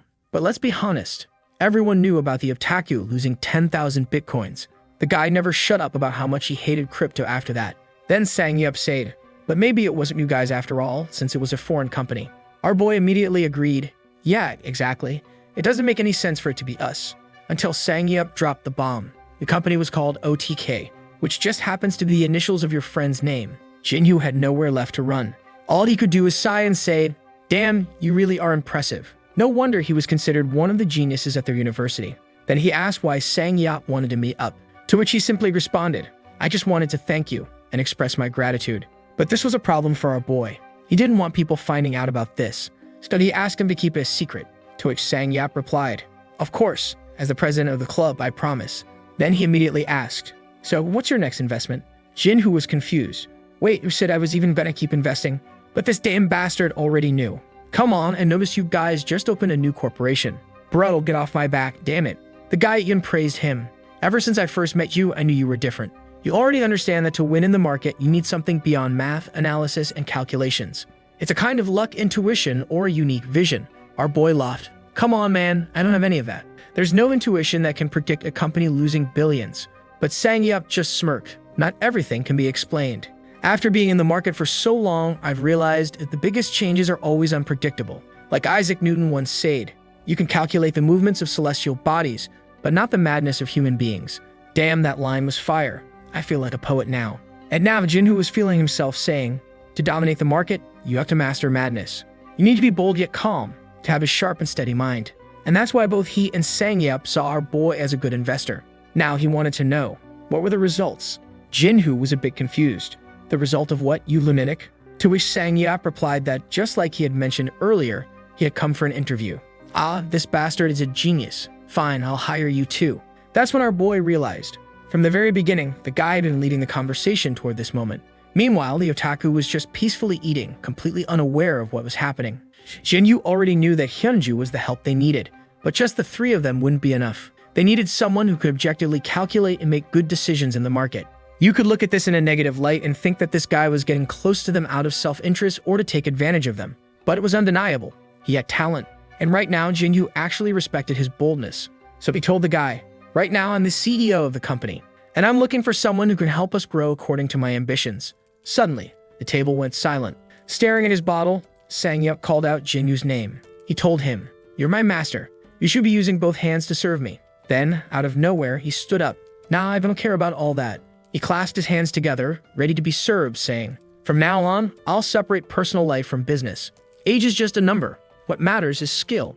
He truly believed that working with Jinhu was the best option, and he hoped they would make a great team. Jinhu knew that, logically speaking, this guy was way more prepared than both of them. And to be honest, the nature of a CDO isn't to be a most talented person. It's to be the person who knows how to find the most talented people. Ah, you sneaky bastard. You think you're Jeff Bezos, Elon Musk, Mark Zuckerberg, huh? And with that, he shook hands with the guy. Welcome to OTK Company. Now, the barbecue had turned into a full-on celebration. Even he was finally relaxing with a beer. Man, I can finally take a breather. I was nervous as hell. He was still being all formal, but Jinhu told him to relax for now. We'll only need formalities when we have more employees around. He asked, "It's just the two of us." To which the otaku responded, "Nah, we got my sister, the queen of black skirts." As soon as they mentioned she worked at Golden Gate, Sangyup immediately understood. Ah, so that's where you guys got the courage to jump into this world. Jinhu didn't even bother explaining that she had nothing to do with it. Instead, he just asked how things were going with school. Sangyup said that he hadn't been there much lately. He had decided to aim higher and do something better with his life. He was focusing on finding the next big industrial shift. All right, explain yourself, genius. Go ahead, do your little philosophy speech. And sure enough, he started philosophizing. At first, all companies believed that multifunctional phones wouldn't catch on. But today, everyone has one. That's because geniuses change the world. And those who fall behind only realize the world has changed after the fact. So even if you're not a genius, if you keep your eyes open, you might spot a shift and take advantage of it. Jinhu agreed. Yeah, I think the same way. Meanwhile, the otaku just sat there. Yeah, I totally agree. I don't understand a single thing though. With that, they toasted to OTK Company. Next scene. Our boy was back home completely exhausted. The next morning, he woke up with a massive headache. His mom called, asking where the hell he was. He answered saying he drank a lot and slept in late. Now sitting in the living room looking at some documents, he was impatiently waiting for the next investment opportunity. That's when the otaku came downstairs. Hey, are you gonna pick up that damn phone or what? The thing was vibrating non-stop. Our boy just said, "Nah, it's just a scammer." But as the otaku got closer, he saw the caller ID. It was Shin Yuri. Bro, our boy is way too cold. Can we give the wife you a chance here? Thank you, otaku. He picked up the call even though our boy didn't want to. And immediately, she asked, "Did you not save my number? Is that why you never answer my calls? Why aren't you talking to me?" Completely awkward, he mumbled an apology. Meanwhile, she was lounging on a sofa, looking gorgeous and thick. She asked if he wanted to go out for food. She wanted to thank him for warning her that the L6 would be discontinued.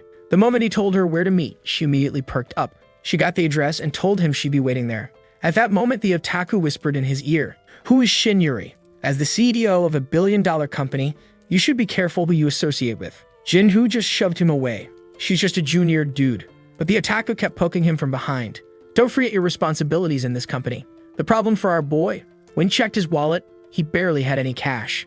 And he still didn't have a corporate card to access the company funds, since everything was under the damn otaku's name. Like a beggar's son, he went to the otaku asking for a few bills so he could go out. The otaku acted all dramatic. What's the point of having billions if everything's stuck in some foreign bank account? Finally, the otaku sighed and handed him 100,000. But the moment our boy touched the bill, the bastard held on to it. Next scene. He was standing in front of the subway station, and Shin Yuri came running over, her thin little legs moving like a gazelle. Where did sofa-thick Yuri go? She was beaming, asking if he had been waiting long. Apparently, she stood out because all the guys nearby were staring at her. At the restaurant, she admitted. "I never thought you'd come this far just to see me." To which he explained, "I moved nearby with a friend." Immediately, she grinned. Oh, so for this close now, we're gonna have to see each other more often. Damn, this one's a player. Jinhu found this whole situation strange. He never imagined that this girl was so friendly. Considering everything he had heard about her, in theory, she wasn't the social type. So why had she invited him out for this big meal? Our boy was going crazy inside his head. Watching her eat ramen, he thought, damn, you eat so well. It's a beautiful sight to see. Clearly, he wasn't all there mentally either. After finishing the food and cleaning up, he said he would pay. But she insisted, no, I invited you, so I'll pay. Back on the streets, she thanked him for coming, saying she was tired of eating alone. He asked why. She explained that she lives alone. Then she pointed at an apartment complex. It was his own building. That shocked him. That was one of the most expensive residential complexes in the area. And apparently, she got an entire unit all to herself. Bro, she's rich. And then she invited him over to take a look at her apartment. If it were me, I wouldn't be refusing. She mentioned that the walk there was beautiful and that there was a perfect cafe nearby. On the way, he asked how long she had been living there. She revealed that she had lived there since she was a child. She had moved out for a while due to renovations, but she had returned 6 months ago.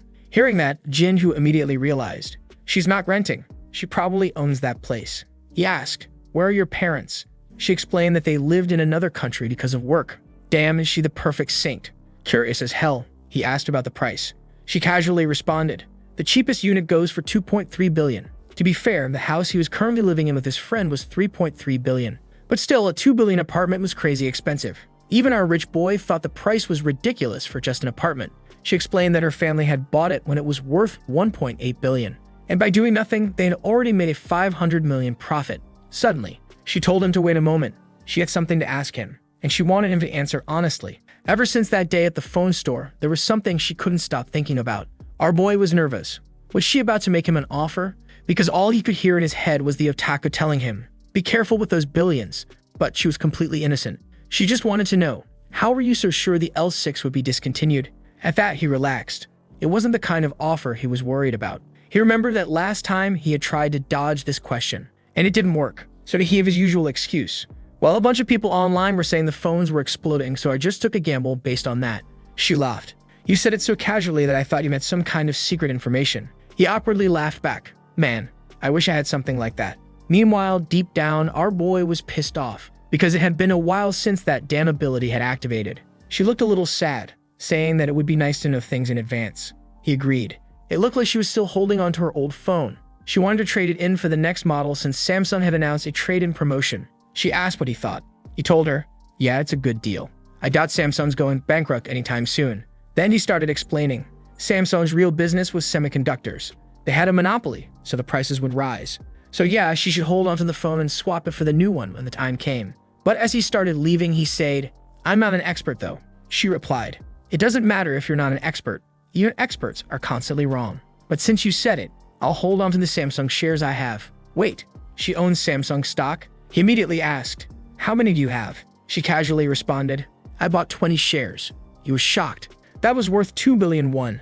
Right then, they ran into an elderly woman who greeted her as granddaughter. She told Shin Yuri, it's nice to see that you've matured enough to find a husband. Shin Yuri was caught off guard.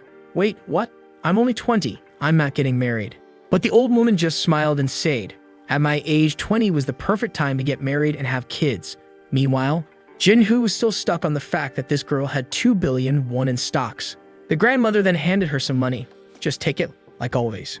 Shin Yuri, having no choice, just thanked her and put it away. After the old woman left, Shin Yuri explained, she's been my neighbor since I was little. She's always helped me.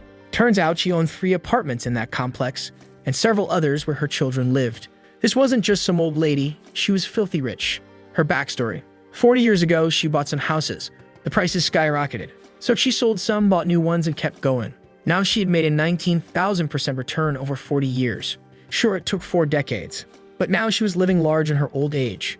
Jinhu explained, she's basically an IPO investor. She put money into companies when they were small, and when they grew, she made bank. And right then, he had an idea. Shin Yuri looked confused. What? He just smiled. I finally know what to do. And then, he left. They had another coffee plan, but he was already running off. Poor girl. She was about to invite him over to see the living room, the kitchen, maybe even the bedroom. But now, bye-bye finance boy. She just stood there, gorgeous as ever, sighing. This bastard always leaves out of nowhere. Meanwhile, Jinhu was literally sprinting through the city. He messaged the otaku, checked the list, and the moment he got home, he yelled, Stop playing video games, damn it. I finally know what we're going to do. The otaku asked, did you have a vision? Jinhu shook his head. No. That's when he explained the same theory as the apartment complex. The idea was to target companies that were either just starting or going through a major restructuring and invest in them. That way they could catch them right when their value skyrocketed. But the otaku was more interested in one specific detail. So tell me more about how you almost ended up in the junior's apartment.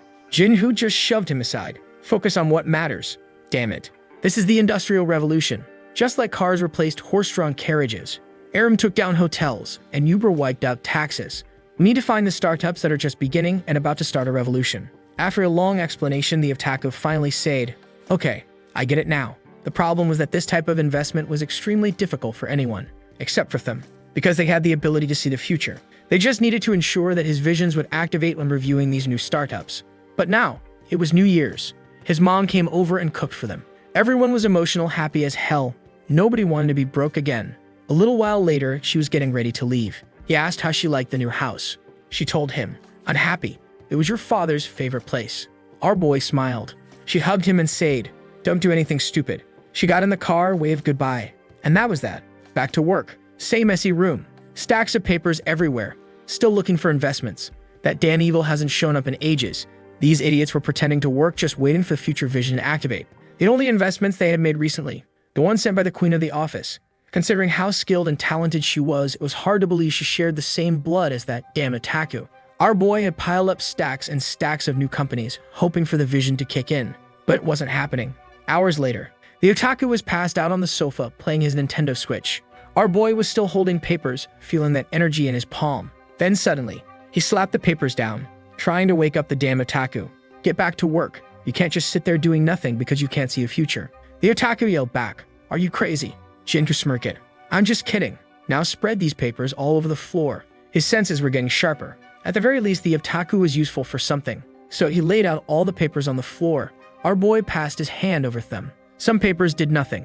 Right away, he told his friend, cut up every useless one I hand you. If a paper didn't activate his senses, they would destroy it. It was a battle of endurance. But the damn otaku thought the endurance was Jinhu's problem, not his. So he didn't care. Some time later, Jinhu finally felt something. He touched a paper, and it activated.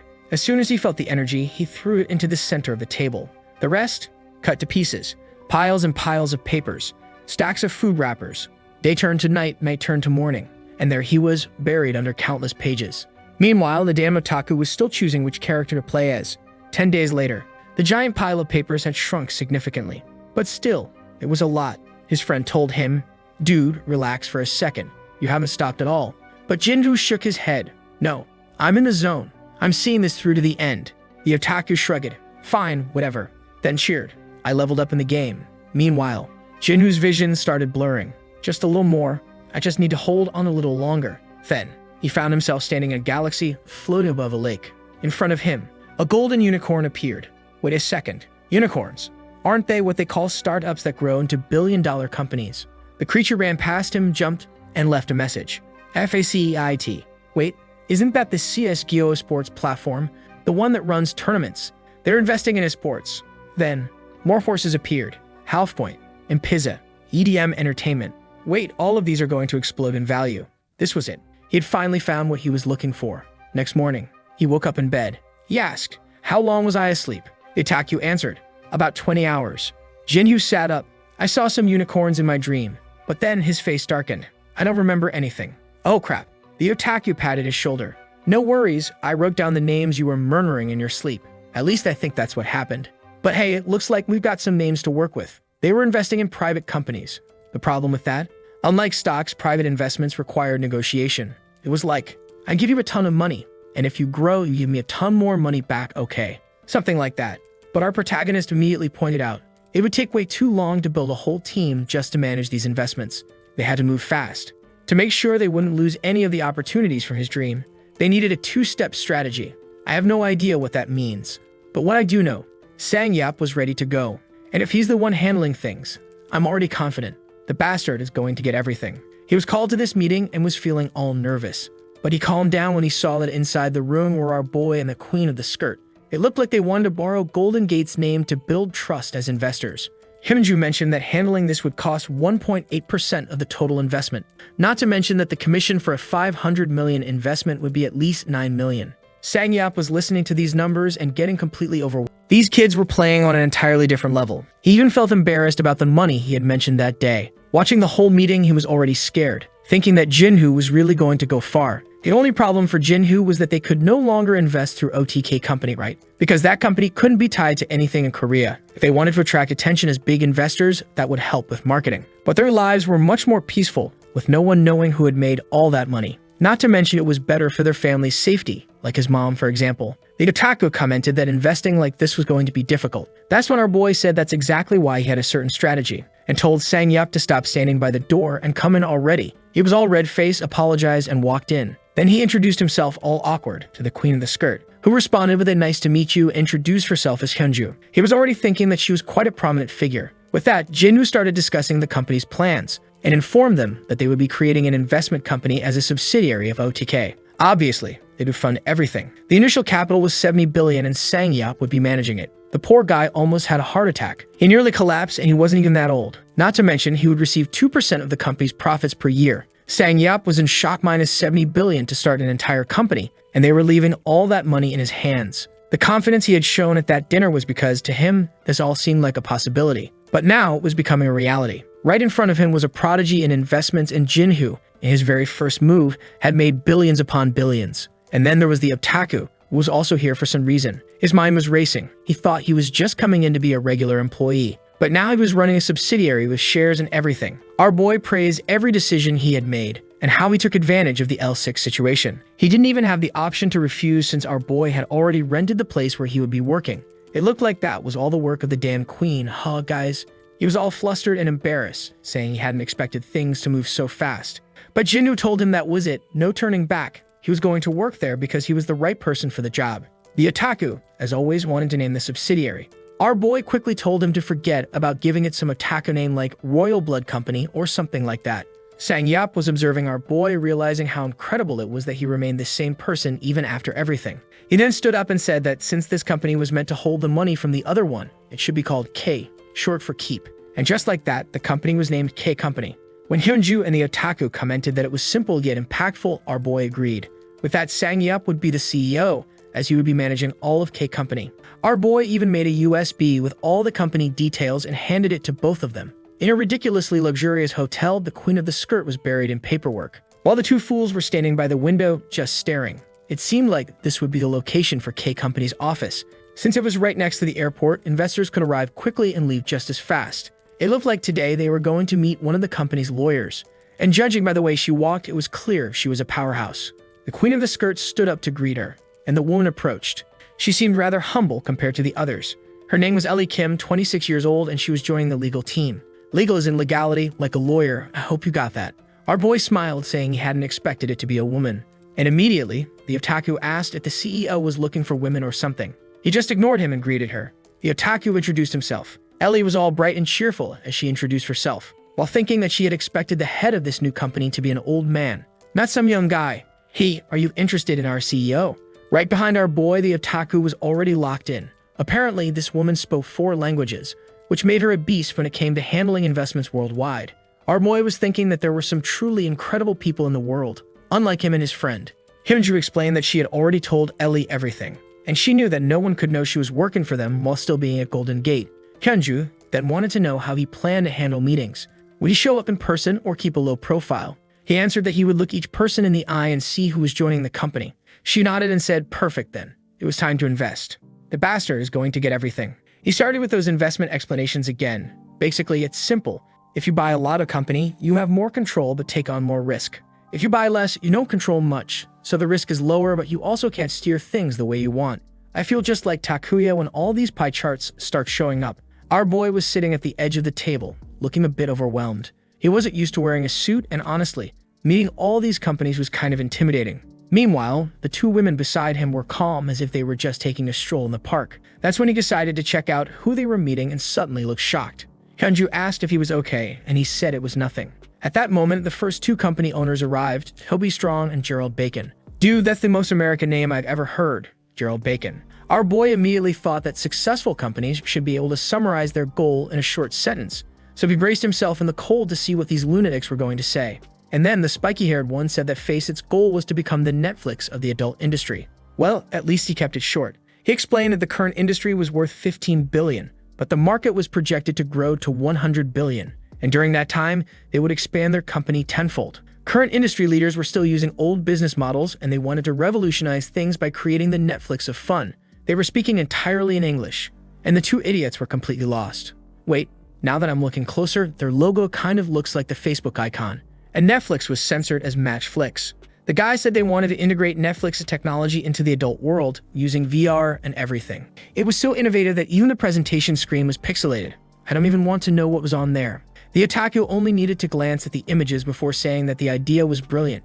The queen of the skirt, however, said it made no sense. This kind of content was available for free, so why would people pay? But the otaku immediately told her to be quiet. If there's anyone here who understands this industry, it's me. With that, she just gave in. Fine, we'll invest in Face It. It seemed like investors were interested. The second company was Pizza M, which was using robots to make pizzas without workers. Delicious, investing in the end of human labor. What an amazing company, let's definitely invest. Blow up this world already. The otaku, of course, said it was a perfect idea and that they should invest. Hyunju wasn't too convinced, but the otaku pointed to himself and said that she didn't understand pizza as well as he did. Then he started talking about flavor, saying it had to be good since everyone was used to ordering pizza and the taste was something familiar to people. After a long discussion, they invested $7.5 million. Night fell. Our boy collapsed onto his bed, exhausted. He asked if the otaku wasn't tired. The otaku said, "Nah, the meeting was easy. I was sitting down the whole time, so it was chill." Hyunju only now realized that the bastard hadn't used an ounce of mental energy on that meeting. Unfortunately for him, tomorrow he would have to wake up for another meeting. He thought about sleeping but quickly got up and decided to go for a walk. Under the moonlight, he started thinking about that one girl, Siona, the one who dumped him for the Gochi King, wondering if the success she always talked about looked anything like the life he was living now. Damn, how Sigma of you.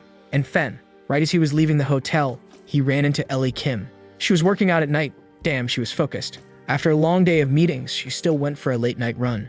She was all out of breath, looking a little mischievous, saying she had just finished her workout. She invited him for a beer, and he agreed. And just like that, the CEO's career was over. At Hugo's bar, he asked if it was her first time in Korea. She said, "No, I've been here 3 times before, but this is the first time for work." He thanked her for coming, saying she had been very helpful. And here came another one, bringing up the L6 explosion incident. She already knew that OTK belonged to a friend of Hyunju, and that person had made billions, trillions, quadrillions. She didn't even ask if it was him. She just assumed it was and clinked her can against his to congratulate him. The guys were a bit stunned. They hadn't realized that what he did had made such an impact that even people from another country were talking about it. He humbly said it was just luck. But she excitedly said, "There's no way it was just luck. You were incredibly brave to see the explosions and bet on something like that." Meanwhile, our boy was thinking, it was thanks to the otaku, who insisted that I invest, believing in my talent. She just found it funny that everyone thought it was a Japanese company, since the name OTK sounded like otaku. At that moment, her drink was empty. She said she'd love to stay longer, but they had work tomorrow. Back at the hotel. Damn, we even got a slow elevator shot. I thought something was about to happen. Why the hell did the artist draw this scene if nothing was going on? Wait, hold on. She paused and turned back. She wanted to ask him something. She got a little too close and asked, "Who's your favorite actor?" He looked confused and just pressed the button to close the elevator. Was she expecting another question? Or, what was that? I don't know. All I do know, we're already on to the next day. Another meeting, and now some guys from China came in with some ideas. It was Xiaomi and Yao talking about investments in China's transportation industry. Apparently, in some regions, trucks return empty after making deliveries, and they wanted to create an app that would perfectly calculate routes to ensure every truck returns with cargo. With their app, logistics costs would be reduced by 30%. Hyunju seemed to doubt their ability to manage a large-scale business.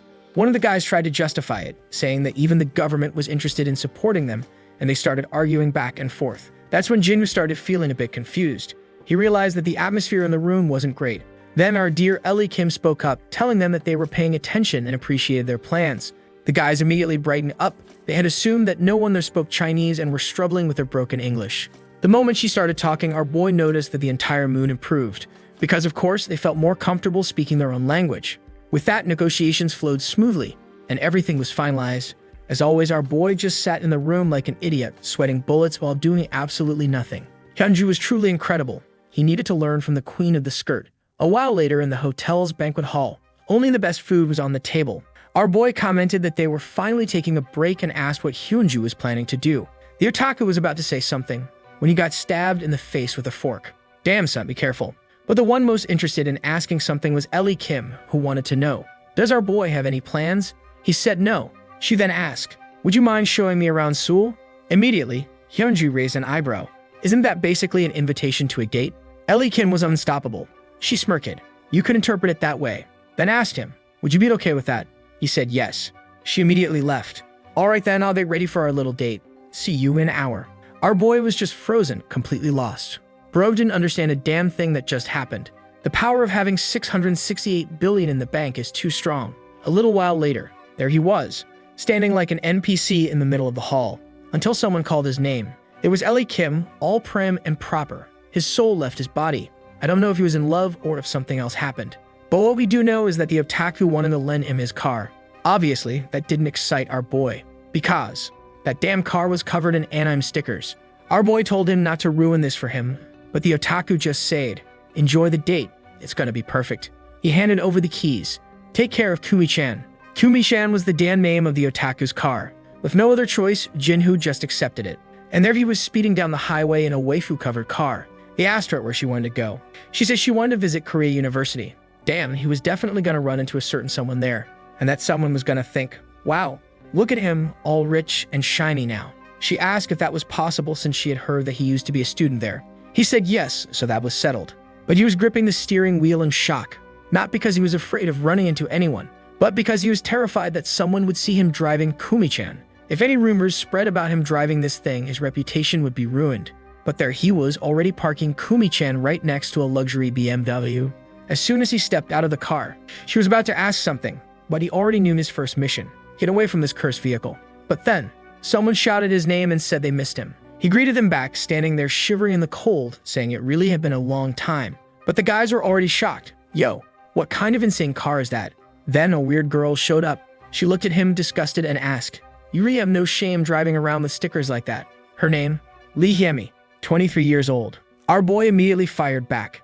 And what's your problem with what other people do with their cars? But the damn girl snapped back, you should at least consider how bad other people feel just looking at that trash. Our boy already knew this girl. She loved playing these little games. His friends just told him to ignore her as usual, saying she was always like this. He agreed, yeah, she's always been annoying, but seeing her again after so long feels weird. Then, Lee Hyemi suddenly screamed, calling out to Siona, and here they came, Siona and the Gucci King, the couple. And of course, right next to them was a ridiculously expensive sports car. Whose car could that be, huh? Siona immediately recognized the otaku's sticker-covered car. She knew exactly who it belonged to. Lee Hyemi started laughing in our boy's face. That car is ridiculous. She knew that his family went bankrupt, that he was broke as hell. But showing up at school in that's shameless. His friends immediately told her to shut up and stop being so obnoxious. That's when Ellie Kim spoke up. She asked, why is she shouting? Lee Hyemi turned to her, looking even more irritated. Do you even know who I am? Ellie Kim played dumb, then stepped up next to Jinhoo and asked him, are these your friends? He said, yeah, just some old acquaintances from school. Meanwhile, the guys were now very interested in finding out, who exactly is this beautiful woman? Then, out of nowhere, Ellie pulled out her business card. Ellie Kim, Golden Gate. That was more than enough to shut everyone up, especially since she was a lawyer, a badass one. Siona froze. She was cute, sure, but I wouldn't waste a single cent on that woman. Then, here came the Gucci King himself, reaching out to shake hands. I'm Junyoung.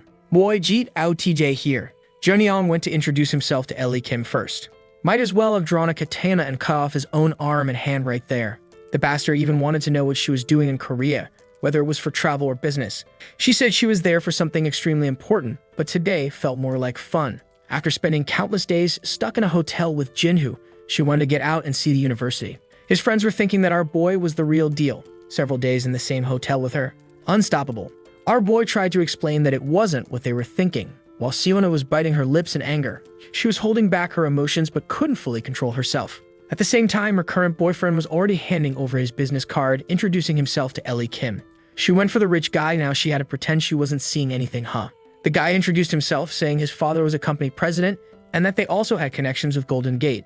He kept talking, making conversation. Then he looked at our boy and said that if he ever needed anything, he should just send a message.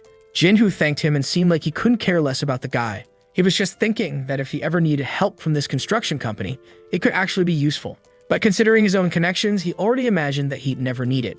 Still, he humbly replied that having this card did make him feel a little more reassured. I don't know if that was some kind of subtle Korean jab or just an indirect message, but the guy definitely felt the pressure. And at that moment, Siona turned around and told him to hurry up. She still had to listen to her new boyfriend, talking about how it was a pleasure to meet Ellie. As Siona walked away, everyone else was trying to invite Ellie out for lunch. The weird girl in the background was fuming, thinking there was nothing special about someone being a lawyer for Golden Gate. Finally, after shaking off a bunch of people, they finished their tour of the university. Now they were strolling through the parks of Seoul, admiring the beautiful view. Ellie commented that the girl from earlier was really pretty from that rich couple. When he asked if she was talking about Siona, she confirmed it, saying that it was probably that Siona, the one people always talked about as being beautiful. He was confused. How did she know about Siona? That's when she revealed that the otaku had already told her the whole story between him and his ex. Our boy was burning inside, already wanting to kill his friend. Ellie then asked if he still had feelings for her. He responded, obviously not. They had broken up a long time ago. Meanwhile, Siona was sitting there in the car, watching him walk away with his new potential waifu, thinking about how he was in the past now. Ellie then said that they would be busy again tomorrow. She really enjoyed today's date, and they shook hands. Damn, not even a hug. This was peak Korean levels, starting from -5. Meanwhile, in the car of the corny couple, they were having a little chat. Let's not forget that when Siona ran into our boy at the restaurant, she said she still loved him. She was only with this guy because, well, he had more money. Or at least he used to have more money. Because our boy is the real deal now. The guy was asking. So that was Jinhu, the one you dated for a while? Siona smiled and asked it. Are you jealous? He denied it. No, I just didn't know much about the guy. I was just surprised by that weird car. Siona defended our boy. It's probably just a friend's car. He has a unique friend. When she mentioned the name, the guy thought it was Otaku. But she explained, not Otaku, Otaku. That's when Jumyong asked, and what's that guy's connection to a Golden Gate lawyer?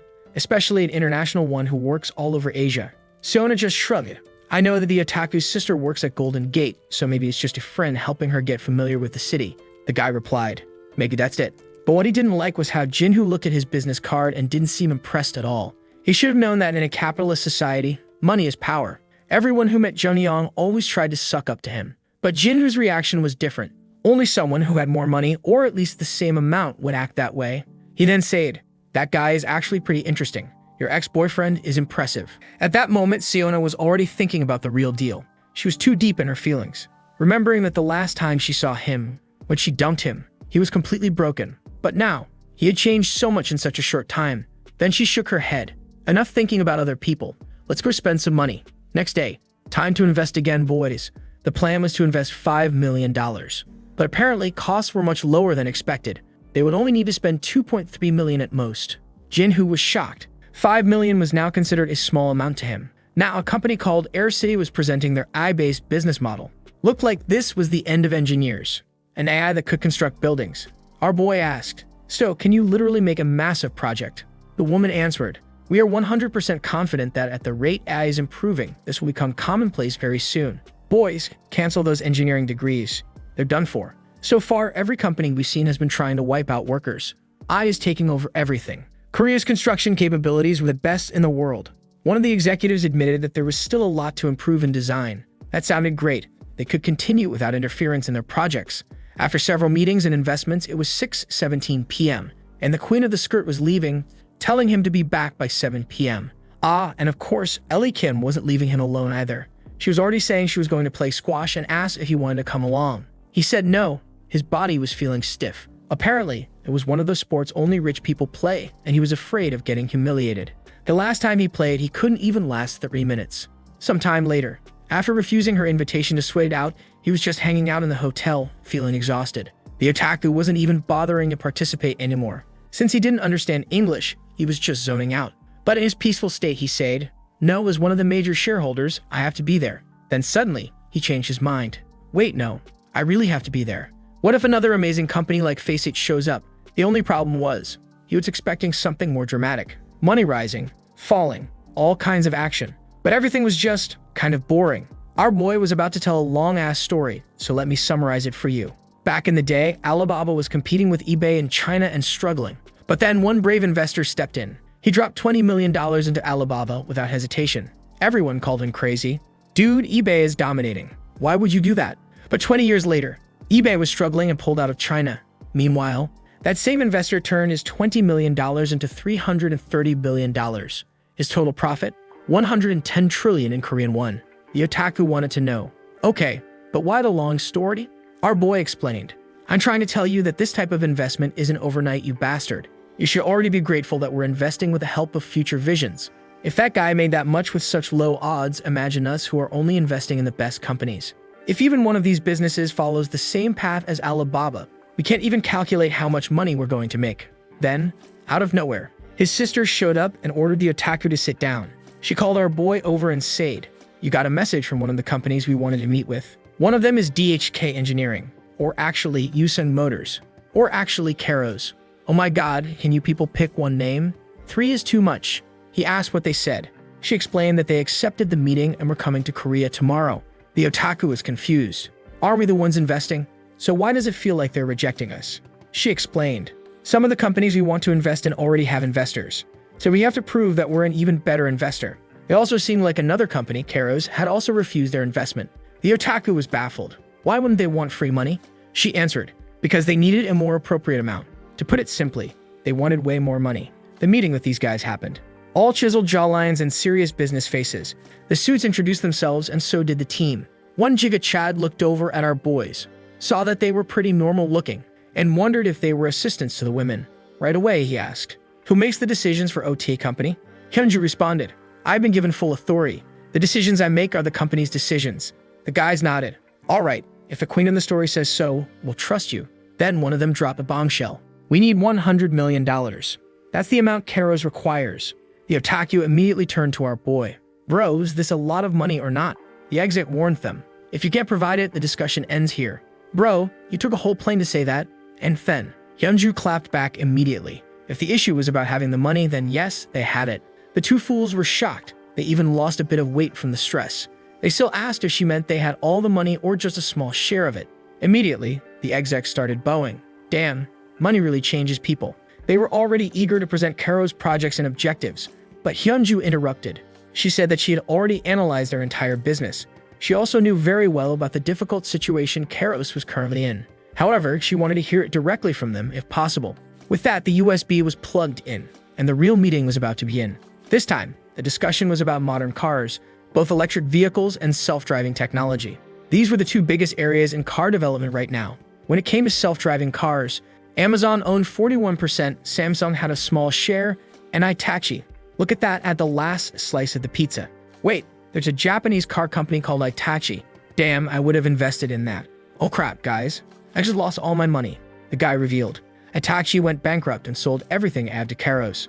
Damn, it also looked like Amazon crashed too, and Samsung bought everything from everyone, now holding 86% of the market. Now they were looking to sell part of their Caros assets, and Hyunju wanted to know why. The guy shivered in the cold. Brace yourselves, here comes a bombshell. It turned out that the synergy between Amazon, Samsung, and the other company had completely failed. They weren't successful in recent developments for self-driving car technology. That's why Samsung now wanted to sell Caros patents and tech to recover part of their investment. The problem was, if they get fat, Caros would be worth nothing, because everything they developed would have been sold off to other companies, just like our dear Otaku. I'm completely lost. All I understood is that people are losing money, and I want our protagonist to profit from it. And then Hyunju gives the summary of the situation, saying that these guys are just trying to recover their investment by financing them. Basically, the 100 million is the price Samsung is asking for the shares those guys used to have. Strangely, out of nowhere, the otaku asks if the protagonist understood that, and he replies yes. Then the guy asks to have a talk. The girls are left there kind of confused, and suddenly everyone leaves the room. Now I feel just like those guys not understanding what's going on. In the room, the chubby guy is already asking if they're really a subsidiary of Hyunsung. Our guy says yes, and wants to know why he's so mad. His friend says there's no way he's going to give those guys such an advantage. Now it's our protagonist who wants to understand, right? All this trouble with Samsung Motors or Hyunsung Motors, he's not even sure because they keep censoring the company name, and it's kind of confusing here too. Hyunju just tells him to ask Jinwoo. He asks if he knows those guys, and Jinwoo says yes, it's the biggest automobile company in Korea. Then our protagonist explains that this company is the biggest of all in Korea, also the second biggest and the third. These guys have everything. And now he reveals the reason behind his friend's whole reaction. It was those bastards who ruined his family. His dad died because of Hyunsung. What did those guys even do, man? Well, apparently that's what's about to be explained. His dad was the president of a small metal company with about 10 employees. He was all happy on the phone and seemed excited that Samsung's company wanted to use the new suspension system they had developed. Everyone got excited, right? Supplying a giant corporation. Apparently, his dad had created that advanced suspension system after years and years of study. In a meeting with bigwigs from Samsung, they said it needed a little improvement, but it could definitely be installed in the new models. His dad was thrilled, but the guy also said they'd need to keep receiving some products and a little explanation about how everything worked. Damn, but now we've got a naive dad about to be scammed like a fool. Is he even realizing it? Why do you want to know my technology? And the Samsung guy said it was nothing serious, just that it was easier to explain and sell the product that way. With that, he said goodbye, adding that the only possible issue was that their company was too small to meet the production demand. Back home, he told his wife all about it, beaming with joy, saying that if they started working with Samsung Motors, they'd pay off their debts in no time. But soon after, back at the company, someone mentioned that something terrible had happened. Guess what, folks? Samsung had canceled the contract. Before he could understand why, the employee already showed him. They had created a product identical to his and filed their own patent. Apparently, it was already being produced in another factory that had been close to Samsung for many years. The patent had been filed before theirs, so it was game over. The dad was already stumbling, completely crushed. Man, looks like the dad collapsed and never recovered, says Jinhoo. After the family business went under, it was game over for him too. And who knows, right, why he didn't go to court to cancel that contract after they stole the technology? That's not allowed. That's when the queen in the skirt says that only an outside lawyer would say something like that. She probably doesn't know how Korea works, man. Here, the big corporations run everything and are above the law in every way. Even if his dad had won the long and painful legal battle, he'd be up against 70% of the national market, which means it was the end of the line for him anyway. Then the otaku jumps in too, trashing the company, saying it's garbage and treats everyone like crap. So Jinhoo asks everyone to calm down and focus on the contract and the negotiations. That's when Hyunju says that even without the whole family drama, she's not very interested, since those guys are involved with 1, 2, maybe even 3 companies. He asks if 100 million isn't too expensive, and she says that, in theory, it's cheap, considering they probably paid way more to get those patents. He asks how much capital they still have, and she says 120 million. Ellie Kim also says that even if it seems like a bargain, the risks are way too high.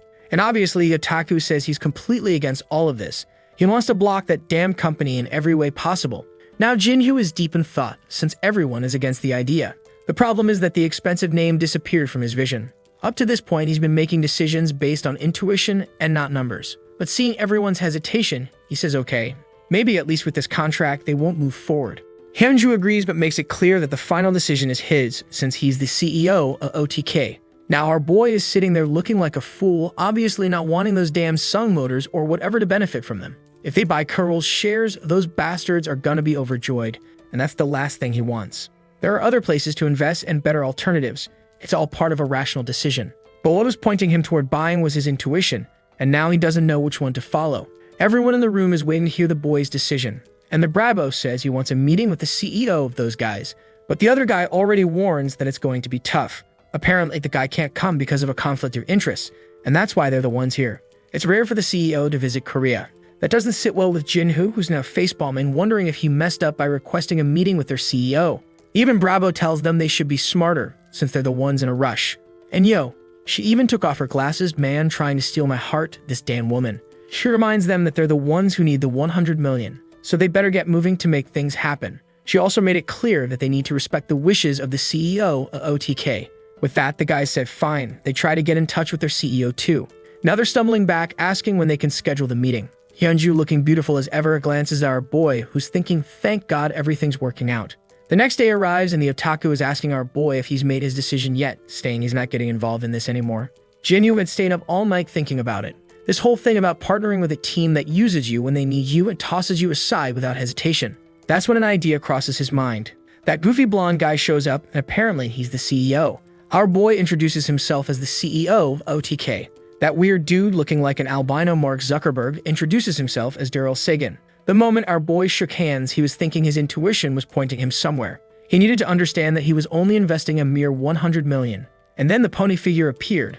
Well, it's actually a unicorn. Darius Decacorn, which is basically a company headed for a 10 billion valuation. Considering he's ripping that valuation straight from Samsung, this was more of a revenge move than helping those guys. Sometime later, at 3:18 in the meeting room, he makes a comment about the name of the company.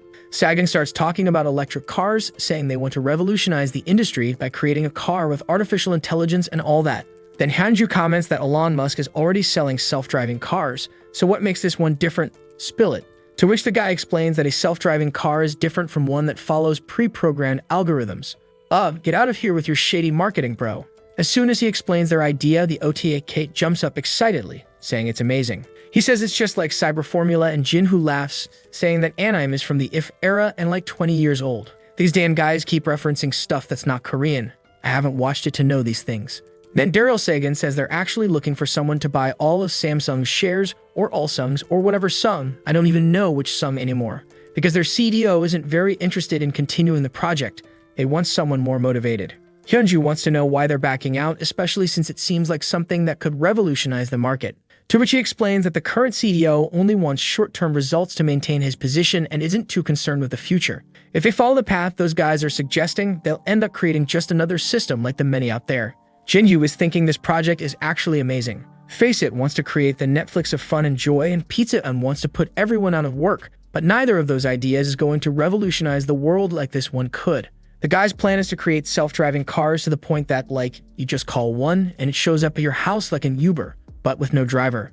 It goes by itself to the parking lot, charges itself. Basically, it's gonna put even more people out of work, right? Yeah, that's how it goes in this story. So he wants to know how the shares are currently divided. The guy reveals. Unsung owns 86%, some employees have 7%, and he has 6%. So basically, if they bought the 86% from Unsung, everything would be settled. Now our boy is remembering his dad and looking thoughtful. An hour or so goes by and then he says they'll go ahead and buy. But there's no way he's paying full price. They're not in that much of a rush, so there's plenty of room to negotiate. Sagan wants him to explain that better, and our boy says yes, they'll invest in the car company. Oh boy, this damn foreigner's doubting our guy, asking if he really has the authority to make that decision. That's when the queen of the skirt stands up and says yes, since Kang makes decisions above hers. Daryl walks up and says it's because Bravo is the CEO of the company. Didn't he already introduce himself earlier? Everyone's got amnesia in this mess, author and the four characters alike. And why's our boy sitting there with that dumb look on his face on the couch? Apparently he had kept it a secret. I must have missed it. But he apologizes, saying he wasn't trying to deceive anyone, just wanted to avoid complications. Daryl thanks him, and then he notices the otaku in the back. They lock eyes for a second, and the otaku stares right back. Looks like they recognize each other, or maybe he thinks the otaku is the one running the whole show. Jinhu tells the guy not to worry, that even if they buy in, they won't interfere with what they're trying to do. He believes in the path they're on and trusts that even if there aren't immediate results, he knows the future will be prosperous. Yeah, with a pony whispering 10 billion in your head, I believe too. Then Jinhu gets all philosophical and asks what the guy thinks Kairos does. The dude stands up all awkward and says that's a deep question. Before he answers, Jinhu's thinking 10 billion isn't even that much. After all, we're talking about the automotive industry here. When Daryl says their goal is to bring a better future, our boy's already seeing the company hitting a 100 billion valuation. And as they shake hands, he thinks to himself, this is the perfect revenge. He's going to steal this company from under Unsung's nose, and they have no idea how much it's going to be worth in the future. He's dying to see the look on the sucker's face when he realizes our boy walked away with all the money. The otaku is already celebrating, saying the self-driving cars are on their way. Now he wants to leave already. Looks like he's off to buy a new car. Bet he's gonna get a Lamborghini and slap a bunch of wafers on it. I respect the boldness, but I'm not sure I'd have that kind of courage myself. The rascals head over to the BMW dealership. Is it really BMW though? They're chatting about how Kairos is innovating, when Hyunju says she's going upstairs to grab a coffee. The boys say they'll just browse around the cars downstairs. Off in a corner of the store, two guys are already thinking, what are these broke kids doing here, man? They just came to mess around, clearly don't have the money to buy anything. Jinhu's there wondering how much one of those cars costs, and the otaku says he has no idea. Then one of the guys says he's going to talk to them, but his spiky-haired friend tells him not to bother. He saw what kind of car they pulled up in, a ridiculous one. So that they're just some broke high schoolers. Not even worth the time. Even so, the new guy says it's fine. There'll be a good experience for him. Staring at a banana-shaped four-wheeler, the otaku asks if their system will be installed in all cars soon. That's when the guy comes over and asks if they liked anything. It's the new guy saying if they want, they can even go for a test drive. Our humble boy says he doesn't know when he'll ever have money to buy something like that. But the guy replies that you never know, he's young, he might make a lot of money and become a client someday. Jinhu liked the guy's positive vibe, who's now talking about the Series 4, the convertibles, and all that. Then the otaku says they should just buy a few already, but Jinhu says those draw way too much attention for him. The salesman thinks that at least these kids are funny, pretending to be rich. That kind of joke brightens up his day. It's always nice to see that. Then Jinho points to a little black car in the corner and asks if he can take a look at that one. The guy says it's the flagship model. I have to look that up because I don't understand jack about cars. It's basically the top-tier car of the brand, the one they put all the money into to make it the best of the best, the one that makes people say the brand is top-notch. Our boy's already sitting inside, saying it's spacious and stuff. He asks if he could take it today if he signed the contract. The guy says yes, the white and gray models are available. Then he wants to know the price. The guy says it's going to cost 139 million. Our boy gets a bit shocked, until the Otaku reminds him it's 139 million won, not dollars. Then he replies that it's actually cheaper than he expected. He never imagined this kind of thing could be that accessible. The salesman is just standing there smiling, thinking these guys really take this play-rich game seriously.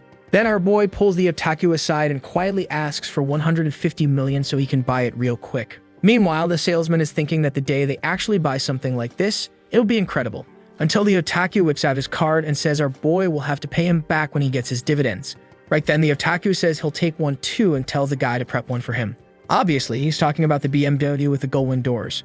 Now the salesman's starting to get tired of these damn kids pretending they're gonna buy everything. He says that's the Model 8 and asks when they plan to buy. The salesman's already expecting our boy to make a joke, like, still missing 137 million, but as soon as I have it, I'll come back. Until our boy stretches out his black card and says to put both cars on it. Right then and there, the salesman hits a plus performance mode. He learned a priceless lesson: treat every customer like a potential VIP. While walking through the halls, that guy from earlier asks where he's headed and he says he's going to prep the contracts for those two customers. The other guy wants to know if they bought the cheapest model and how many months they're going to finance it for. But the salesman replies that they took the flagship and the L8. His buddy doesn't believe it, but he says the card's already been approved, so later man. Meanwhile, the Otaku is staring at the car, realizing it's gonna be tough to slap a pretty drawing on that one. Then he spots another car, one that would be perfect for plastering with NM decals, and asks our boy when he's gonna pay back the 100 he borrowed.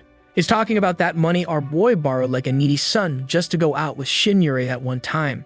Right when he says that, Ellie Kim shows up, saying she's very interested in knowing who this girl is that needed 100 just to go on a date with. To make things even worse for the poor guy, the Otaku adds that the best part is the CDO even went to her house. Ellie Kim's already grinning like a mischievous gremlin when Hyunju appears, asking if they've picked out their cars already.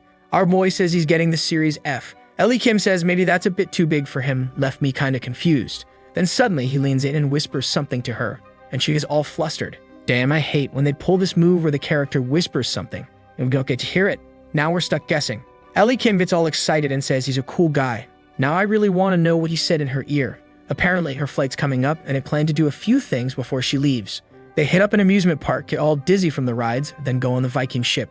Man, the story sped up real quick. Next thing we know, the girl's already on the plane and gone. And with that, all the seeds have been planted. Countless actions, countless companies that were bound to succeed had already been acquired. The Otaku says it's like one of those auto-farming games, man. Now all they have to do is wait for the characters to level up. The next day, they're back at that office they bought for Sangyap, who's there working, exhausted, saying they didn't need to come right after making all those investments.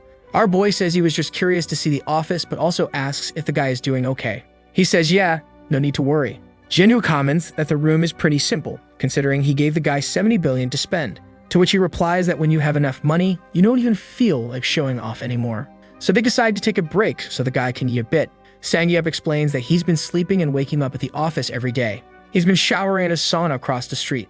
That's what he's got going on. Hyunju was kind of shocked at the guy's motivation. Looks like he'll need to hire a few more employees or this guy's gonna work himself to death. Apparently, Hyunju is going to help with hiring the new staff. Then Sangyup asks if he knows a guy named Jong Gi-han. Our boy says yes, seems like the guy's currently unemployed and might be a good addition to the company. But he explains that if they're going to interview this guy, it can't be public, or the whole school will find out by the next day. Then Sangyup says there's something else he wants to know. What exactly was the criteria for choosing the companies? Some seem like a smart bet, and others look like absolute madness. He sees investments in national and international stuff, industry, a Netflix of joy, or whatever. It's all over the place. He can't figure out what our boy is thinking. So our boy decides to reveal everything. He says the final decision went like this. Sangyup rolled a die and picked Fidel. He really says he's kidding, like anyone would believe that. Then he explains that he analyzed tons of sheets from all the available companies and invested in the ones he believed had potential for growth. Even if the chances are low, they just need one to be a pot of gold. Sandy agrees and says he's sure Kang Jinhoo must be a genius with an intuition that transcends everyone else. Our boy is impressed. This guy's so smart, he figured out that none of his decisions made logical sense, so he jumped straight to the supernatural. He tells him to stop sucking up. Then the guy asks how much money they've got left. They say 6.7 billion, and Sanji goes, "Alright, lem get that. I got some things I think will pay off." Jinhoo gives him full authorization, saying he doesn't even need to worry about losing it. The guy gets hyped, saying he can't go back on his word now. He's going to put that money into things that have a chance of blowing up. Now we just have to see if it's the good kind of explosion or the bad one, right? Just need to make the intention a bit clearer. Jinhoo, however, feels confident, since the guy is extremely methodical and not the type to do anything crazy. The otaku even points to the table where the guy had been considering tons of options, doing calculations, crossing off names. You could see he's been working hard. A few days go by. The negotiations with Unsung had ended. They managed to bring the price down from 100 million to 88 million. And with that, the company Karos is now part of OTK. The two girls won't stop bothering our boy, and Ellie says she misses working closer to him. Meanwhile, the otaku was off buying VR gear and having a blast in the virtual world. Jinyu is chill for now. They hadn't had a moment of rest lately, so now they're finally getting to relax a bit. That's when Kim Do-yoon, that guy from the BMW dealership, sends a message. The two punks' cars were ready. Otaku asks which one they're taking. Our boy says obviously one of those, you punk. Looks like they're going to pick up his mom. Yep, it's finally moving day. That house he bought was finally done, and now the big day had come. When he pulls out the car keys, she immediately wants to know what kind of spaceship this is, to which our boy says, "It's a gift. Man, even I didn't know about this one." "Oh, he's the Bravo for real, huh? What a slick little devil." Inside, he says it's so she won't have to take the subway anymore, but obviously she's worried about how much something like that costs. Even a used car would have been more than enough. These imports are expensive to maintain, but the rascal just says he got a really good discount, so it was cheap. Liar, he bought it cash, didn't he? Well, technically, he used part of OK's money, so I guess you could say he didn't pay for it. She's all happy when Otaku says he has a gift too. When they get home, the guy had installed all the Samsung stuff for them. Now I get it, okay. The Samsung that makes phones is the one we know, but the one that ruined his dad, that was Unsung. I guess they're actually different.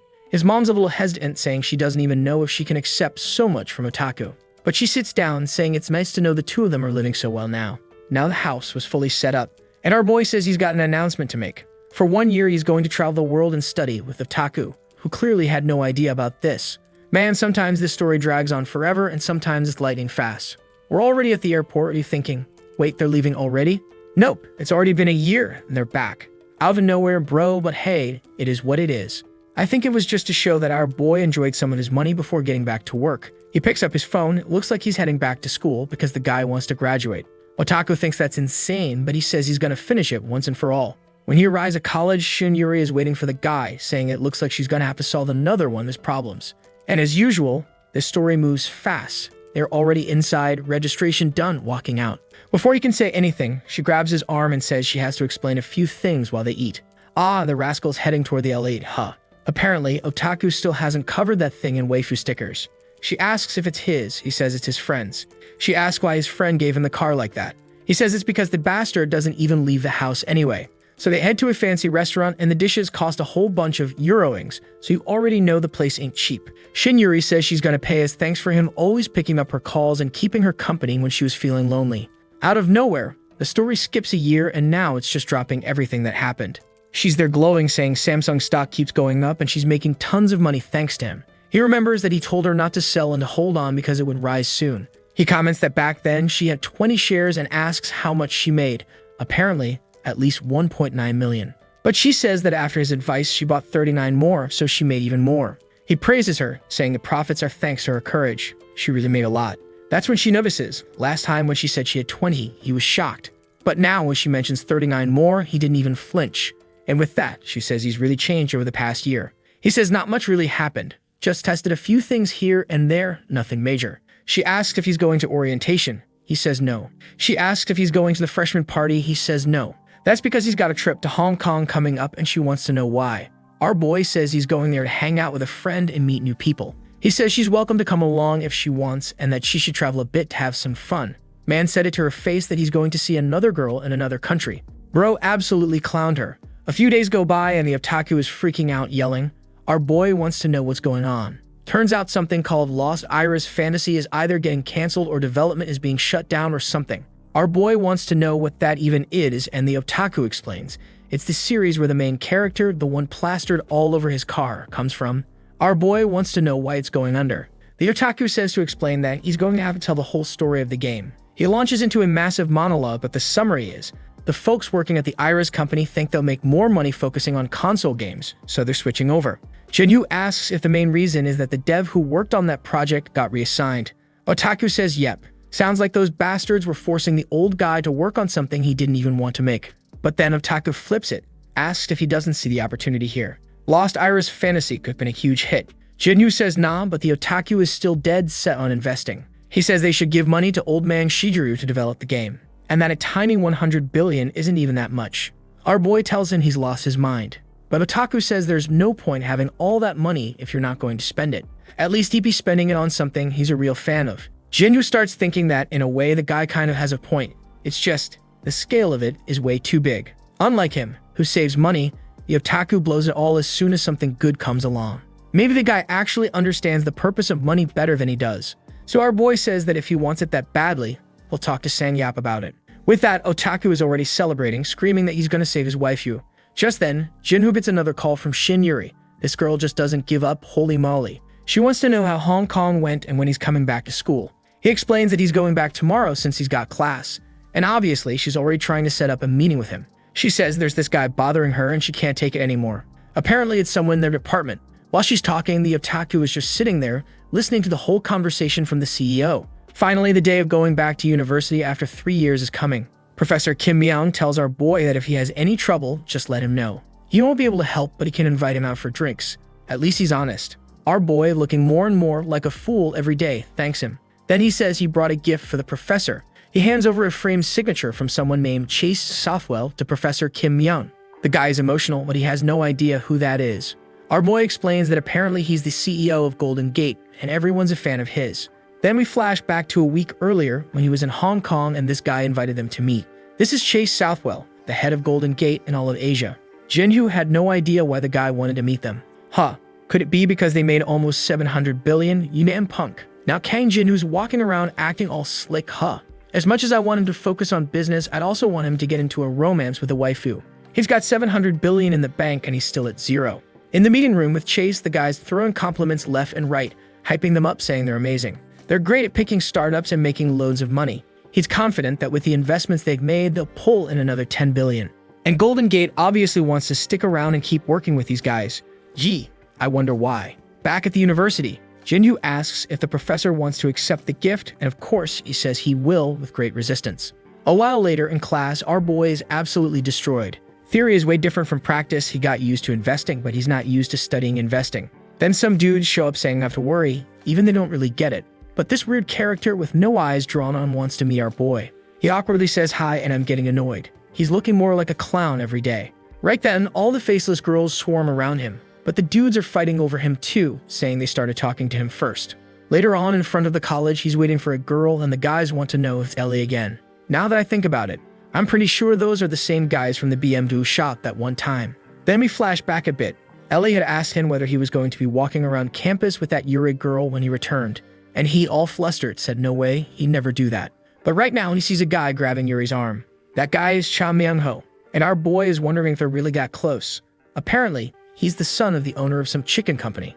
Our boy starts walking up while that fool is awkwardly asking Yuri to go grab a bite. Chicken, probably. But she just says she doesn't want him even speaking to her casually since they don't know each other. The guy keeps pushing until our Chad steps in with his dumb face, telling him to let go of her hand. Myung-ho wants to know who he is to be saying that. So our boy introduces himself. He's a senior from the business department. When he hears the name, Mamoru says he has no idea who Jinhu is and tells him to move out of the way because he's going to dinner with a junior. But Chinyuri once again says she's not interested in going anywhere with him. Now our boy gets it. This must be the guy she's been complaining about nonstop all day. So he tells the guy it's a shame, but he and Yuri already had dinner plans. The clown loses his cool, asking why he's smirking and if he even knows who he's talking to. But our boy, now all smooth and swaggy, just throws an arm over Yuri's shoulder and waves goodbye to the loser. The guy's left standing there with his hand on his head, looking like a complete idiot. But not before saying that some people think they're hot stuff just because they're a senior in college. Jinhu couldn't care less about that and keeps walking, unfazed.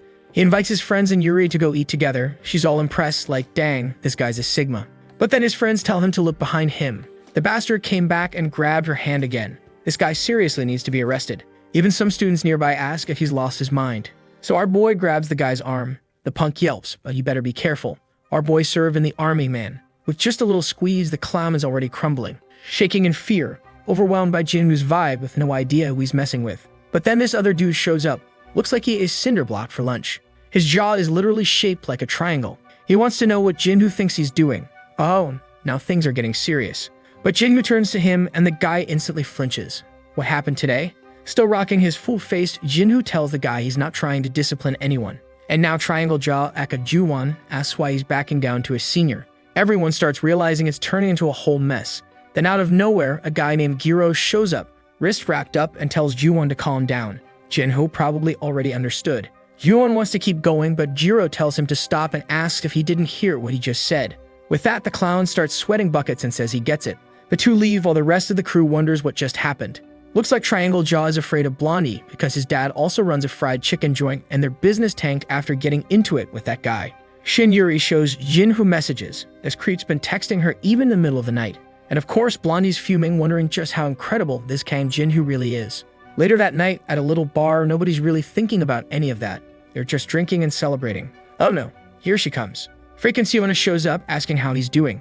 And our boy replies that he's just chillin'. I swear, if I see him spend even a single coin of those 700 billion on this woman, I'm rioting. Even his friends at the table are wondering if they sat at the wrong one. Then the door opens and the clown trio walks in. She's still talking about our boy's car, but she's praising Manhwa now, saying he has a real man's car. The moment she sees Jinwoo, she points right at him and calls him out. So the clown comes over to chat, saying it looks like he ran into Seno again. He casually mentions he heard Jinwoo's family went bankrupt, and that's why he left school and only came back now. Our boy keeps it cool. Says, yeah, they went broke, but by some miracle, he's back. And just then, Minecraft Head grabs Siona's shoulder again, and she tells him to knock it off. Looking awkward, he tells her to calm down and forget what happened earlier. But Jinwoo just asks Siona if she doesn't think guys who get rejected and keep insisting are kind of pathetic. She agrees, which makes the dude clench his jaw, seething with rage, wanting to kill Kang Jinwoo on the spot. Minecraft Head tries to say something, but Jinwoo cuts him off, tells him to sit down, and asks if he's the one in need of money. Then says that if he gets up and leaves the table right now, he'll give him 1 million won. But Jinwoo offers 2 million for him to leave. The girl sitting to the right thinks our boy is bluffing, while Blondie asks if he's really trying to flex on him like that. With a defeated look, Blondie gets up and walks out, humiliated again. But then the guy slams a bottle on the floor, gets everyone's attention, and challenges Jinwoo to a game. The rules are simple. Whoever puts more money on the table in 2 hours wins. The loser has to leave the school. Blondie's thinking Jinwoo looks way too confident for someone with no background. He figures this guy's dying to get humbled, so he'll give him the chance. He asks why our protagonist is so quiet. Is he scared? But Jinwoo accepts right away. Siona's jaw drops. His friends tell him not to get involved in such a childish game. It's only gonna hurt his pride for no reason. Meanwhile, the guys are already walking out, and Mango says he's taking this game very seriously. Our boy says that's fine. He's got a couple billion to spare, no big deal. Sometime later, the place is closed off for a special event. Since it's a secret just between them, everyone has to hand in their phones. The two sit at the table, and Blondie explains the rules. 2-hour time limit. They can use borrowed money and foreign currency. But checks and a few other things are off limits. Our boy simply nodded, and right away, the clown slammed 5 million on the table. Shin Yuri, looking all gorgeous, was just quietly watching, while the friends asked why Jinwoo got himself into something like this. Our boy said, it's a good warm-up, and placed 5 million too, plus another 150 he had in his wallet. Mango scoffed, saying that was hilarious. If that's his level, then it was time for a senior to show what he's really got. Then he slammed 100 million on the table. Everyone in the room was stunned. It was the first time they'd ever seen a suitcase full of cash in real life. Shin Yuri just kept staring, watching our confident boy with that signature smirk. His friends told Jinwoo to drop this nonsense. What if he really ends up having to leave college? That would be pathetic. But Shin Yuri seemed confident, saying she had a feeling Jinwoo would win. That's when the clown says if Jinwoo meals right now, he'll pretend nothing ever happened. But Jinwoo just asks. The time limit's 2 hours. Right. Some lady in the back was just curious, wondering why Jinwoo was doing something so stupid. And then someone asked to come in. Everyone turned around while Blondie was counting down 10 seconds for Jinwoo to surrender. That's when the otaku walked in, 2 massive suitcases slung over his shoulders. He immediately pointed at the clown and asked, "So this is the chicken shop idiot trying to act tough." Before the clown could say anything, the otaku opened a case and slammed a fat stack of bills onto the table. The dude stood up, trembling, and our boy, he just said, "The fun's just getting started." Everyone in the back was standing there, mouths wide open, totally speechless. Memo screamed that it was impossible. How the hell did he just slap down 500 million like it was nothing? The guy next to Yuri asked if she knew about this. She just said she had a vague idea. Panicking, Manhwa lunged at the cash, trying to check if it was fake. He grabbed his phone and started yelling at some director John, telling him to bring 1 billion in cash. Obviously, that would take a while. So Jinyu asked if he forgot about the 2-hour time limit. He didn't want to keep everyone waiting, so he'd help him out. The Otaku hands Blondie something, a huge IO card called Contaminated Treasure. Okay, probably a stylized credit card, but whatever. Our boy says they'll compete with however much money they can use, even if it's virtual.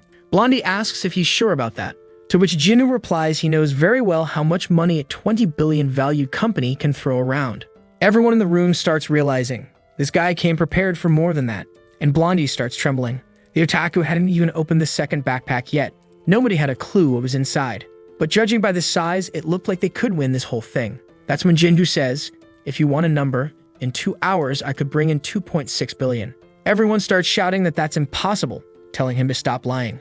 But Jinyu just says, from now on that card represents 2.6 billion. Basically, he made Blondie declare how much he could get just to skip wasting everyone's time. The Otaku starts clapping and says, obviously I didn't come here alone. The doors swing open. Let's rewind for a second. Shiona, that girl I wish would just sit and regret forever. She's about to realize Jinyu is loaded now and she's gonna be like, please come back to me, Jinyu told. But with Ellie Kim on one arm and Shin Yuri on his lap, our boy's gonna speed off in a Ferrari yelling, bye bye baby. Anyway, back in the present, when he left the bank earlier, he'd asked Suna to lend him some money. She told him to stop joking around. But Shin Yuri was sure he had a plan. He wouldn't accept a bet like this without a strategy. He said he had a few options. Siona thought that didn't make sense. After all, the other guy was the son of a whole fried chicken empire. That's when our boy gave Sangyap a little call. Nothing serious, just need a little favor. Cut to people screaming, $5 million. Someone from Golden Gate brought in multiple briefcases. Crowds were gathering, it was total chaos. There were even security guards. Our boy calmly says, that's 6 billion won in total. If I could bring more, I would. Let's call it a day. Blondie had no clue how this was possible. How did a guy who used to be broke have connections to Golden Gate and summon this much money out of nowhere? Everyone in the room starts counting down from 10. Shin Yuri yells, 5. At 3, Siona's got that face that says I messed up bad. And at 1, Blondie's screaming to the sky, asking what they were thinking, slamming his chest, wondering what he did wrong in life. The Otaku steps in, let me tell you what you've been doing wrong. The chicken your dad sells, too small, not even worth ordering. Every time I get those skinny wings, it's only 9 pieces instead of 10. Hang Jinu's just sitting there like, where the hell did this guy get all this info? He asks Blondie if he knows how to get to the dean's office to ask for a transfer. The guy's got both hands on his head. He's breaking down, man. Our boy turns to the Golden Gate rep and says, pack it up, you can take the money back now. Then he grabs a small stack of bills and says to the crowd, dinner's on me tonight. Oh, so now you think you're at some hostess club, throwing cash at everyone like that? Still, let's be honest, even in a hostess club, there was that one who got interested when she saw that rain of money. Siona wanted to know exactly what happened. Where did all that money come from? And how come he had people from Golden Gate with him? Our boy just said his otaku friends got a lot of money. Of course he's got even more. And with that, he walked away, thinking it's better not to explain anything to her and let her keep wondering what the hell just happened. You were Chad, my man. Thank God you didn't waste a single coin on that girl. Sometime later at the usual restaurant, Sangyap was stuffing his face, saying he wished he could have seen everyone's reactions that day. Otaku said it was so satisfying that it was even worth pausing his game session to show up. Looks like over the past year, Sangyap's gotten pretty famous. He was already somewhat known for being a solid investor, but now he's the one running the company that made all those big investments. The only problem is, Sangyap says the company's getting too famous. He can't stop getting calls from people who want in. If anyone else leaks his number, he swears he's gonna lose it. Then he asks why our boy called him there.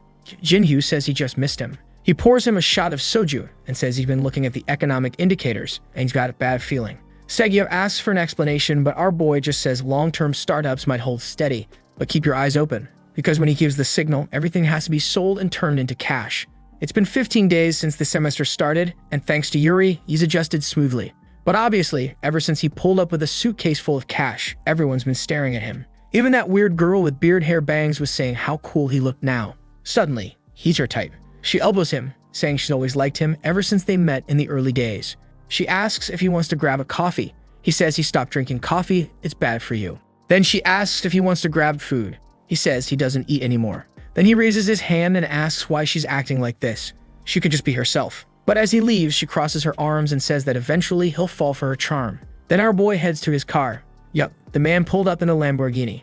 No more borrowing the otaku's rides. The lady there asks if that's the car he bought with company money. He says yeah. Apparently it was Sanyap's suggestion to improve public perception or something. She asks if he's heard the rumors about him flexing cars and suitcases of cash. He tells her not to worry. She says fine, she trusts him. But she's gonna need him to take her for a ride. Inside the car, enjoying the AC breeze, she gets a call from her dad. It's a quick conversation. When it ends, Jinhyo asks who it was. She says her dad's going on a business trip to the UK. He asks if something's going on, and she says there's going to be a vote, something called Brexit. Apparently, it's this thing that happened a while back in 2016 when the UK left the European Union. Look, it's not like I fully understand this either, but I'm trying to figure it out along with you. And the second our boy gets this info, an eagle literally flies across his windshield. He just freezes, staring ahead like an idiot. Yuri tells him to be careful. He almost crashes into a truck. My boy, for real, couldn't that eagle have picked a better moment? Blocked our driver's vision at the exact time the vision came. What he saw was the UK leaving the EU. He asks what her dad does. She says he works in financial fund stuff. Immediately, he says he has something urgent to take care of. Poor girl's thinking, here we go again. Every time they're together, something urgent pops up. The next day, he's already said goodbye. She's left at home wondering why every single time they hang out, something comes up. He calls someone and says he's got an urgent task. They need to gather all data related to Brexit and send it to him. Back home, Otaku's just browsing, checking what people are saying about our boy's company. Apparently, ever since they started succeeding, investment offers have been pouring in. Otaku brings up the Brexit situation. Most experts say the UK is going to stay. But Jinna replies that experts are wrong all the time, especially because they like to keep the best picks for themselves to make a ton of money. Here we go. The European Union is made up of a bunch of countries, and one of them is the UK. But the UK isn't that close to Europe anyway. They don't even use the euro. The EU wanted to force some laws on them, and the UK basically said, hell no. The problem is, this is going to cause chaos. Some stocks are going to crash, others will shoot way up. Now that's the kind of short-term opportunity where you can make a lot of money. But unlike the L6 incident, this one's got a fixed date. On June 23rd, the vote goes down. And Jinhyo already says, this time we're going to have to thank the British Empire for giving us this opportunity. Cut to the airport. Ellie Kim's just arrived saying she missed our boy. He asks how things are going in the UK, since Hyunju mentioned she talked to some people working in that region and no one seemed very optimistic. Our boy says he wants to hear the details in a restaurant, of course. And in the next scene, they're already arriving and greeting Sangyao. I swear, every single thing in this story happens at a restaurant. Every episode someone's eating. Ellie Kim explains that the people in the UK don't want to accept immigrants because of some recent incidents, explosions, and such. Jinhyo immediately says that if that's the case, then the chances of the vote passing and then leaving the EU have definitely gone up. But Hyunju explains that polling still shows an 80% chance they'll stay in the European Union. He asks Ellie what she thinks. She says she believes they'll stay since a lot of their imports and exports depend on that partnership. Man, I struggled to pronounce that line right. Screw you, narrator. Our boy obviously already knows they're going to leave. He's got his little hack after all. And Hyunju agrees too. Leaving the EU wouldn't solve the immigration issue. Refugees made up a huge portion of the workforce there. Trying to hire only local workers would be extremely expensive. The risk of leaving is just too big, so she believes it probably won't happen. Even Golden Gate is thinking about moving their UK office to Germany. Sangyap, on the other hand, wants to know why they're so interested. They're just chilling in Korea. The Queen of Skirts also asks why he's so focused on this. She's just commenting because he asked her to research. That's when our boy finally says what he's planning. He's going to use shares from the two companies they own as collateral to take out a loan. Ellie Kim jumps out of her seat, shocked, asking if he's lost his mind. To which he replies, yeah, I've lost it. I'm betting everything on the UK leaving. Everyone at the table freezes. He's talking about risking everything they have. Hyunju asks if he has any idea about the scale of what he's doing. And Sangyup says the same. All the indicators are almost certain they'll stay, so why bet on them leaving? Our boy just says, the vote hasn't happened yet. The future's uncertain. Everyone assumes they'll stay because being in the EU seems like the safe bet. But humans don't act rationally. And with the future vision he's got, he's certain. And that's exactly what he tells them. He knows the UK is going to leave. Everyone's panicking, saying it's way too risky. Telling him to wake up, no expert is saying something like that. To which he replies, there's no one less trustworthy in the world than experts. Ellie Kim pushes back, it's not just the finance people saying that. But Jindo explains that she doesn't understand. The ones voting to leave are conservatives. They don't show up in polls, they don't talk much. But on voting day, they'll be there. Hyunju says people will think about the money and choose to stay. To which our boy replies, if politics weren't involved, that logic would work. But this isn't logical. It's emotional, political, and messy. Skipping the political rant, we get enough of that IRL. Let's move to the part where our boy pulls out a folder and says, here are the plans for everyone. They'd all look at him wide-eyed, asking if he's seriously going to pull something this insane. But our boy, calm and confident, says, trust the Bravo. The vote will pass. If we follow the plan, it'll work. Hyunju says the whole thing is just too dangerous. Ellie Kim wants to know why. He already has more money than he could spend in a lifetime. Why risk it? Our boy realizes that every time he tries to make more money, people always ask why. The first time he and Otaku made a ton, Hyunju asked the same thing. And his answer? I just want to make more money. Investments are where I shine. I mean, when you've got a hack, sure, it helps. He knows people will keep asking this forever. So he just says, an opportunity came up to make money. That's all. Sagyap, meanwhile, is shaking. He says if this plan fails, they'll lose everything. They need to remember the winter 2 years ago, when he showed up with a scruffy beard completely broke. Back then, he made a ton, but with one risky investment, he lost it all. Jinwoo just responds, even so, here I am now, back on my feet. If we lose everything, we'll just start over. So why are you so worried? Boom, Sangyup's lit up. That was the line. He says our boy's right. He's been getting too comfortable playing it safe. If you're sure the UK is going to leave the EU, then let's do it. Let's go all in. Hyunju just sighs and says, well, looks like your mind's already made up. So obviously, she's just going to follow. The Otaku, as usual, hasn't said anything until now, but he nods and says he's in too. As for the lawyer girl, poor thing, there's not much she can do about financial strategy, but she says she'll help however she can. The sneaky bastard was just sitting there thinking that at this moment, everyone probably thought he was just a lunatic screaming alone that this would happen. But soon, everyone's judgment would change.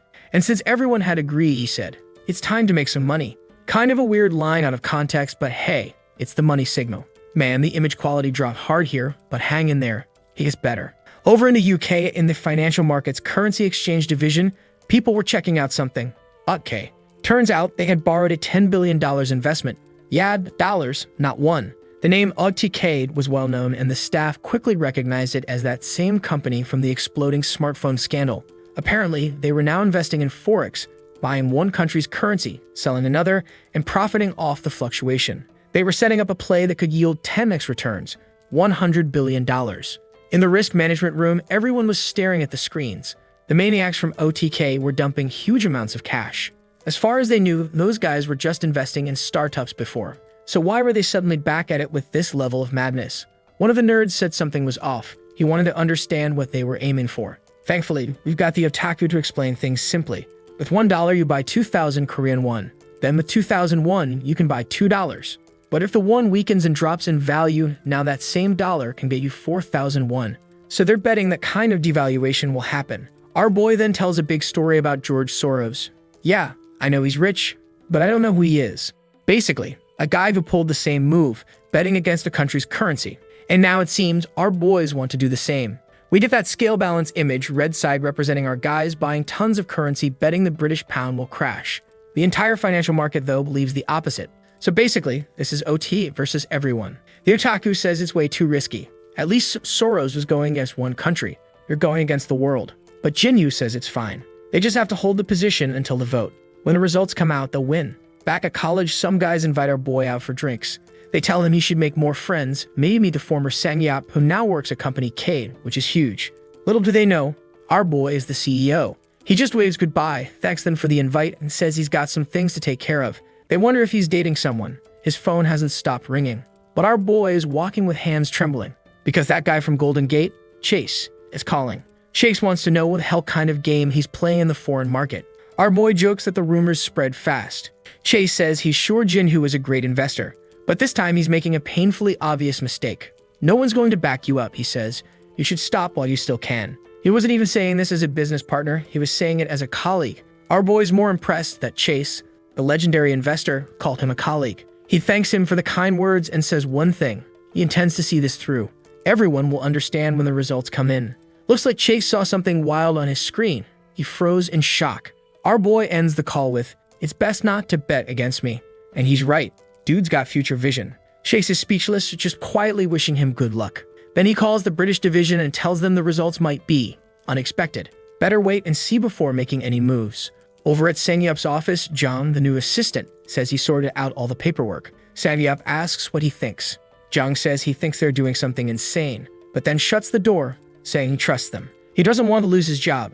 Jinwoo's on speakerphone, asking if Sang-yup thinks it's crazy too. Sang-yup replies, "What you did before, that was nothing compared to this."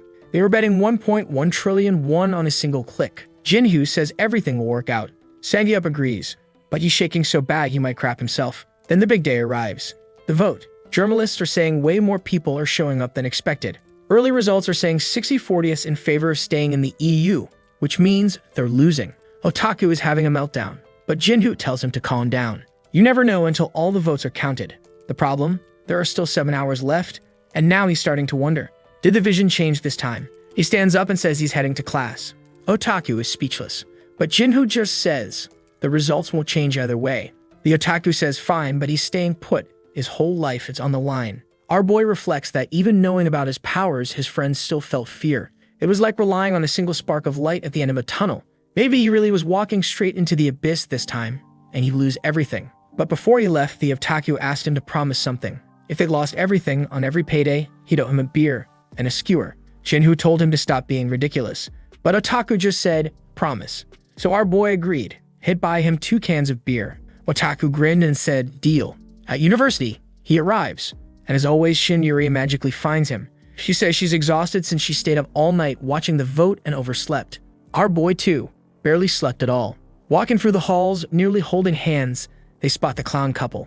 Sona's now glowing and shiny, asking if they're dating since they look so close. Shin Yuri says yep, he takes good care of her. Boof, that one stung. Sona, looking all awkward, replies that she noticed. Then white-haired loser asks if Jinwoo is really close to the CEO of Company K, and if he could pass along a message. Apparently his dad wants to meet the CEO. Looks like our boy Sang-yuap's becoming a legend, huh? Jinwoo just says he'll pass it along. Once he enters the classroom, everyone's talking about the Brexit results and betting. Apparently people are even placing money bets in class. Jinwoo obviously bets that they'll leave. Mr. Gucci King bets they'll stay, and Yuri just copies Jinwoo's answer. Of course, it was weird for anyone to bet on them leaving, since most polls said they'd stay. Now Jinwoo's starting to tremble. What if everything goes wrong? Voting was still underway and 52% was leaning towards staying. Back at the office, the people with Sang-yuap were banging on desks, demanding answers. Looked like everyone was about to lose their jobs, their money, and end up living on the streets. Sang-yuap, shaking, picked up his phone. At this point, there was nothing else to do. Just wait. He left the room, saying he needed to make a call. Back in class, the professor was giving a lecture, but our boy was completely checked out. That's when Shin Yuri points out his phone won't stop ringing. He jumps up, startled. Apparently, they now had to invest even more to maintain their position against the currency. Running to the bathroom, he starts questioning everything. Was the future predetermined? Could it even be changed? He had planned everything meticulously, and even that didn't feel like enough. They were entering the final stage of voting, still 48-52. The abyss he had avoided for so long was now opening up beneath him. He wonders, had he gone too far? Was he wrong this time? Maybe he should have stopped. Maybe he missed something. Now lying on the bathroom floor, he asks himself, where did I go wrong? He starts remembering everything he's been through since the beginning. And that's when the evil message appears again, telling him the vote will pass. Hyunju tells him, if we quit now, we can at least save Karos and Facet. We can get $3.2 billion back and recover. In class, people were already celebrating. Anyone who bet they'd stay was making a quick buck. Someone made like 10 just now. Out on the streets, folks who believed the UK would remain were laughing and smiling. I don't know if that's Chase, but there's a guy with the smuggest smile ever. Maybe he's the president? Who knows? Otaku is slumped over the bar, utterly defeated. Sang-yuap's locked in a bathroom stall, mentally done. But Jinwoo? He gave the order. Use the remaining $3.2 billion immediately. They were to bet on the British pound crashing the 50x profit margin. Hyunju told him to calm down and think things through. But he shouted back, just do what I said. Jinwoo knew everyone thought he was insane, but he had never been more clear-headed in his life. He's had plenty of doubts before, but today he was sure Brexit was going to happen. Hyunju says that even Otaku had already given permission for final orders, and if he said that, then she put in whatever they had left. Jinwoo was stunned. Even now, Otaku still believed in him. Hyunju poured herself a whiskey, took a shot. Ailey asked if she was losing it, but she just said she needed to finish Jinwoo's last order. He made his decision, and she followed through. With that, her friend asked for a shot too.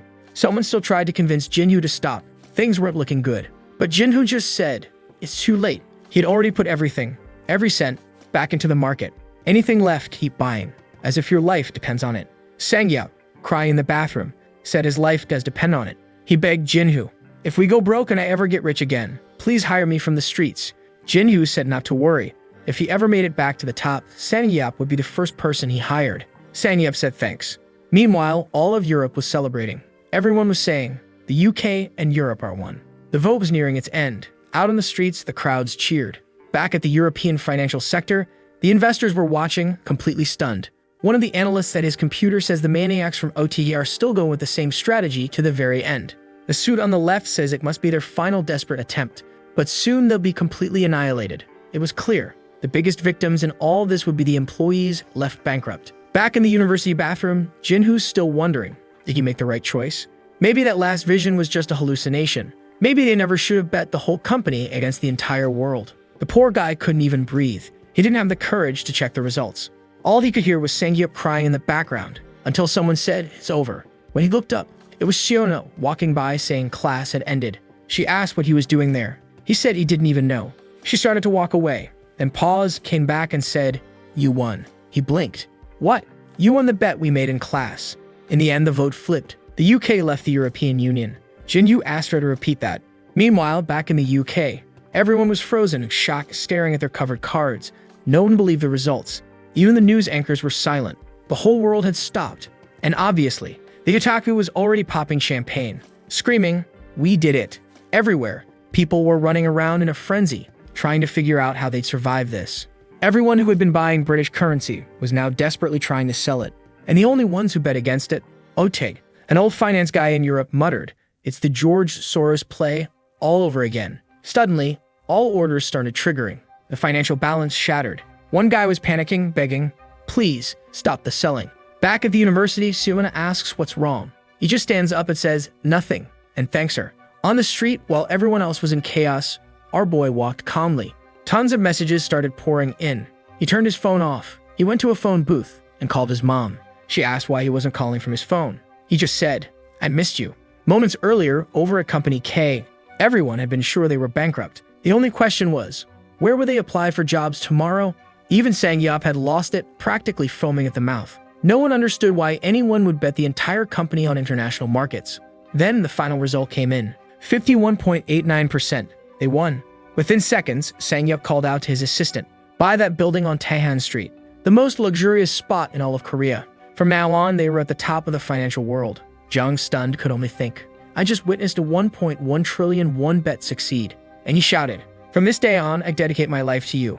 Ellie Kim came running in excited, asking if Hyeonju saw the result. She wanted to call Jinhu to celebrate, but poor Hyeonju was slumped in her chair, drained of all energy. Over at Golden Gate, someone wanted to speak with the president. He sat there thinking, I misjudged that kid. He's not just some talented investor. After what happened today, that boy's a legend. And now, there's no way he could stay anonymous. This might be the beginning of a new era. Unfortunately, it was too late for Golden Gate to join forces with him. But the president made a call. We need to expand our Korea office. If we can't beat him, we might as well be friends. The next day, after the massive boom, all of OK's market positions were finalized. Company K jumped to 5.9 trillion won, and OKK, 45 trillion won. That's a total of about $34 billion, my guy. We've reached 10% of Elon Musk. Hold on, we're coming for you, Elon. Jinhu couldn't believe it. Otaku congratulated him. Pretty sure you're now the richest person in South Korea. To which Jinhu replied, that makes no sense. The richest guy is the CEO of Samsung with 20 trillion won. But then he started doing the math and realized, yeah, he could pass the guy. His reaction? No way. That old man's definitely hiding money. There's no chance I passed him. Across restaurants in the city, people were talking about what happened. Everyone lost money, except those damn OTK bastards. Apparently, they profited $30 billion. One guy, probably a journalist, started putting the pieces together. It was real. He started writing the most insane headline, The Beasts Attack, the company that came out of nowhere and destroyed the entire European financial market. And of course, now they were being hunted again. You don't make $30 billion and walk away clean, Otaku commented. Last time it was the same thing. Jinhu replied, yeah, but this time we really went overboard. Now the streets were full of people holding up signs, OTK give the money back to society. People from the UK were already saying, if he sets foot here, he's dead. His friend warned him, congrats, you officially lost one country you can enter. Right then, he got a call from Sangyup, who said it was nearly impossible to get to the office. There were reporters camped out there since yesterday, and he couldn't even get close. You could already hear a swarm of people yelling questions in the background. At the scene, there were probably 50 journalists, one of them holding a camera that looked more like a cannon. Just Goodling Sangyap was already setting off a wave of non-stop alerts. On TV, the news was out. Golden Gate was expanding its operations in Korea. Jinhoo remembered that call from Chase saying he had good news. Now he knew exactly what he meant. That same Chase had even gone on national TV, saying he was confident in Korean investors. And about that time, Jinhoo told him not to bet against him. The old man just replied, "I would never do such a thing." This expansion into Korea? It was his way of saying, "We're on the same side now." Jinhoo realized, this guy isn't CEO for nothing. The moment everything wrapped up, he was already trying to flex next to him, which honestly, Jinhoo didn't mind. The Otaku, though, wanted to know what would happen to the Golden Gate people who were working in other countries. Jinhoo replied, "They'll probably get sent to Korea." Then Himaju got called in for a meeting, and Chase informed her she would be transferred to run the expanded Korea division. But not just as an employee, she got full authority. Black Skirt Queen already had several titles under her belt, graduated from the top university, started her career young in New York, rose to lead the Asia division at Golden Gate, was the third largest shareholder at OPEC, with over $1 trillion in assets, and now with that guy's invitation, she's basically a queen of likes on this that helps Mamoru make more juicy content for his viewers. Activate the cheeky little bell, and I'm out.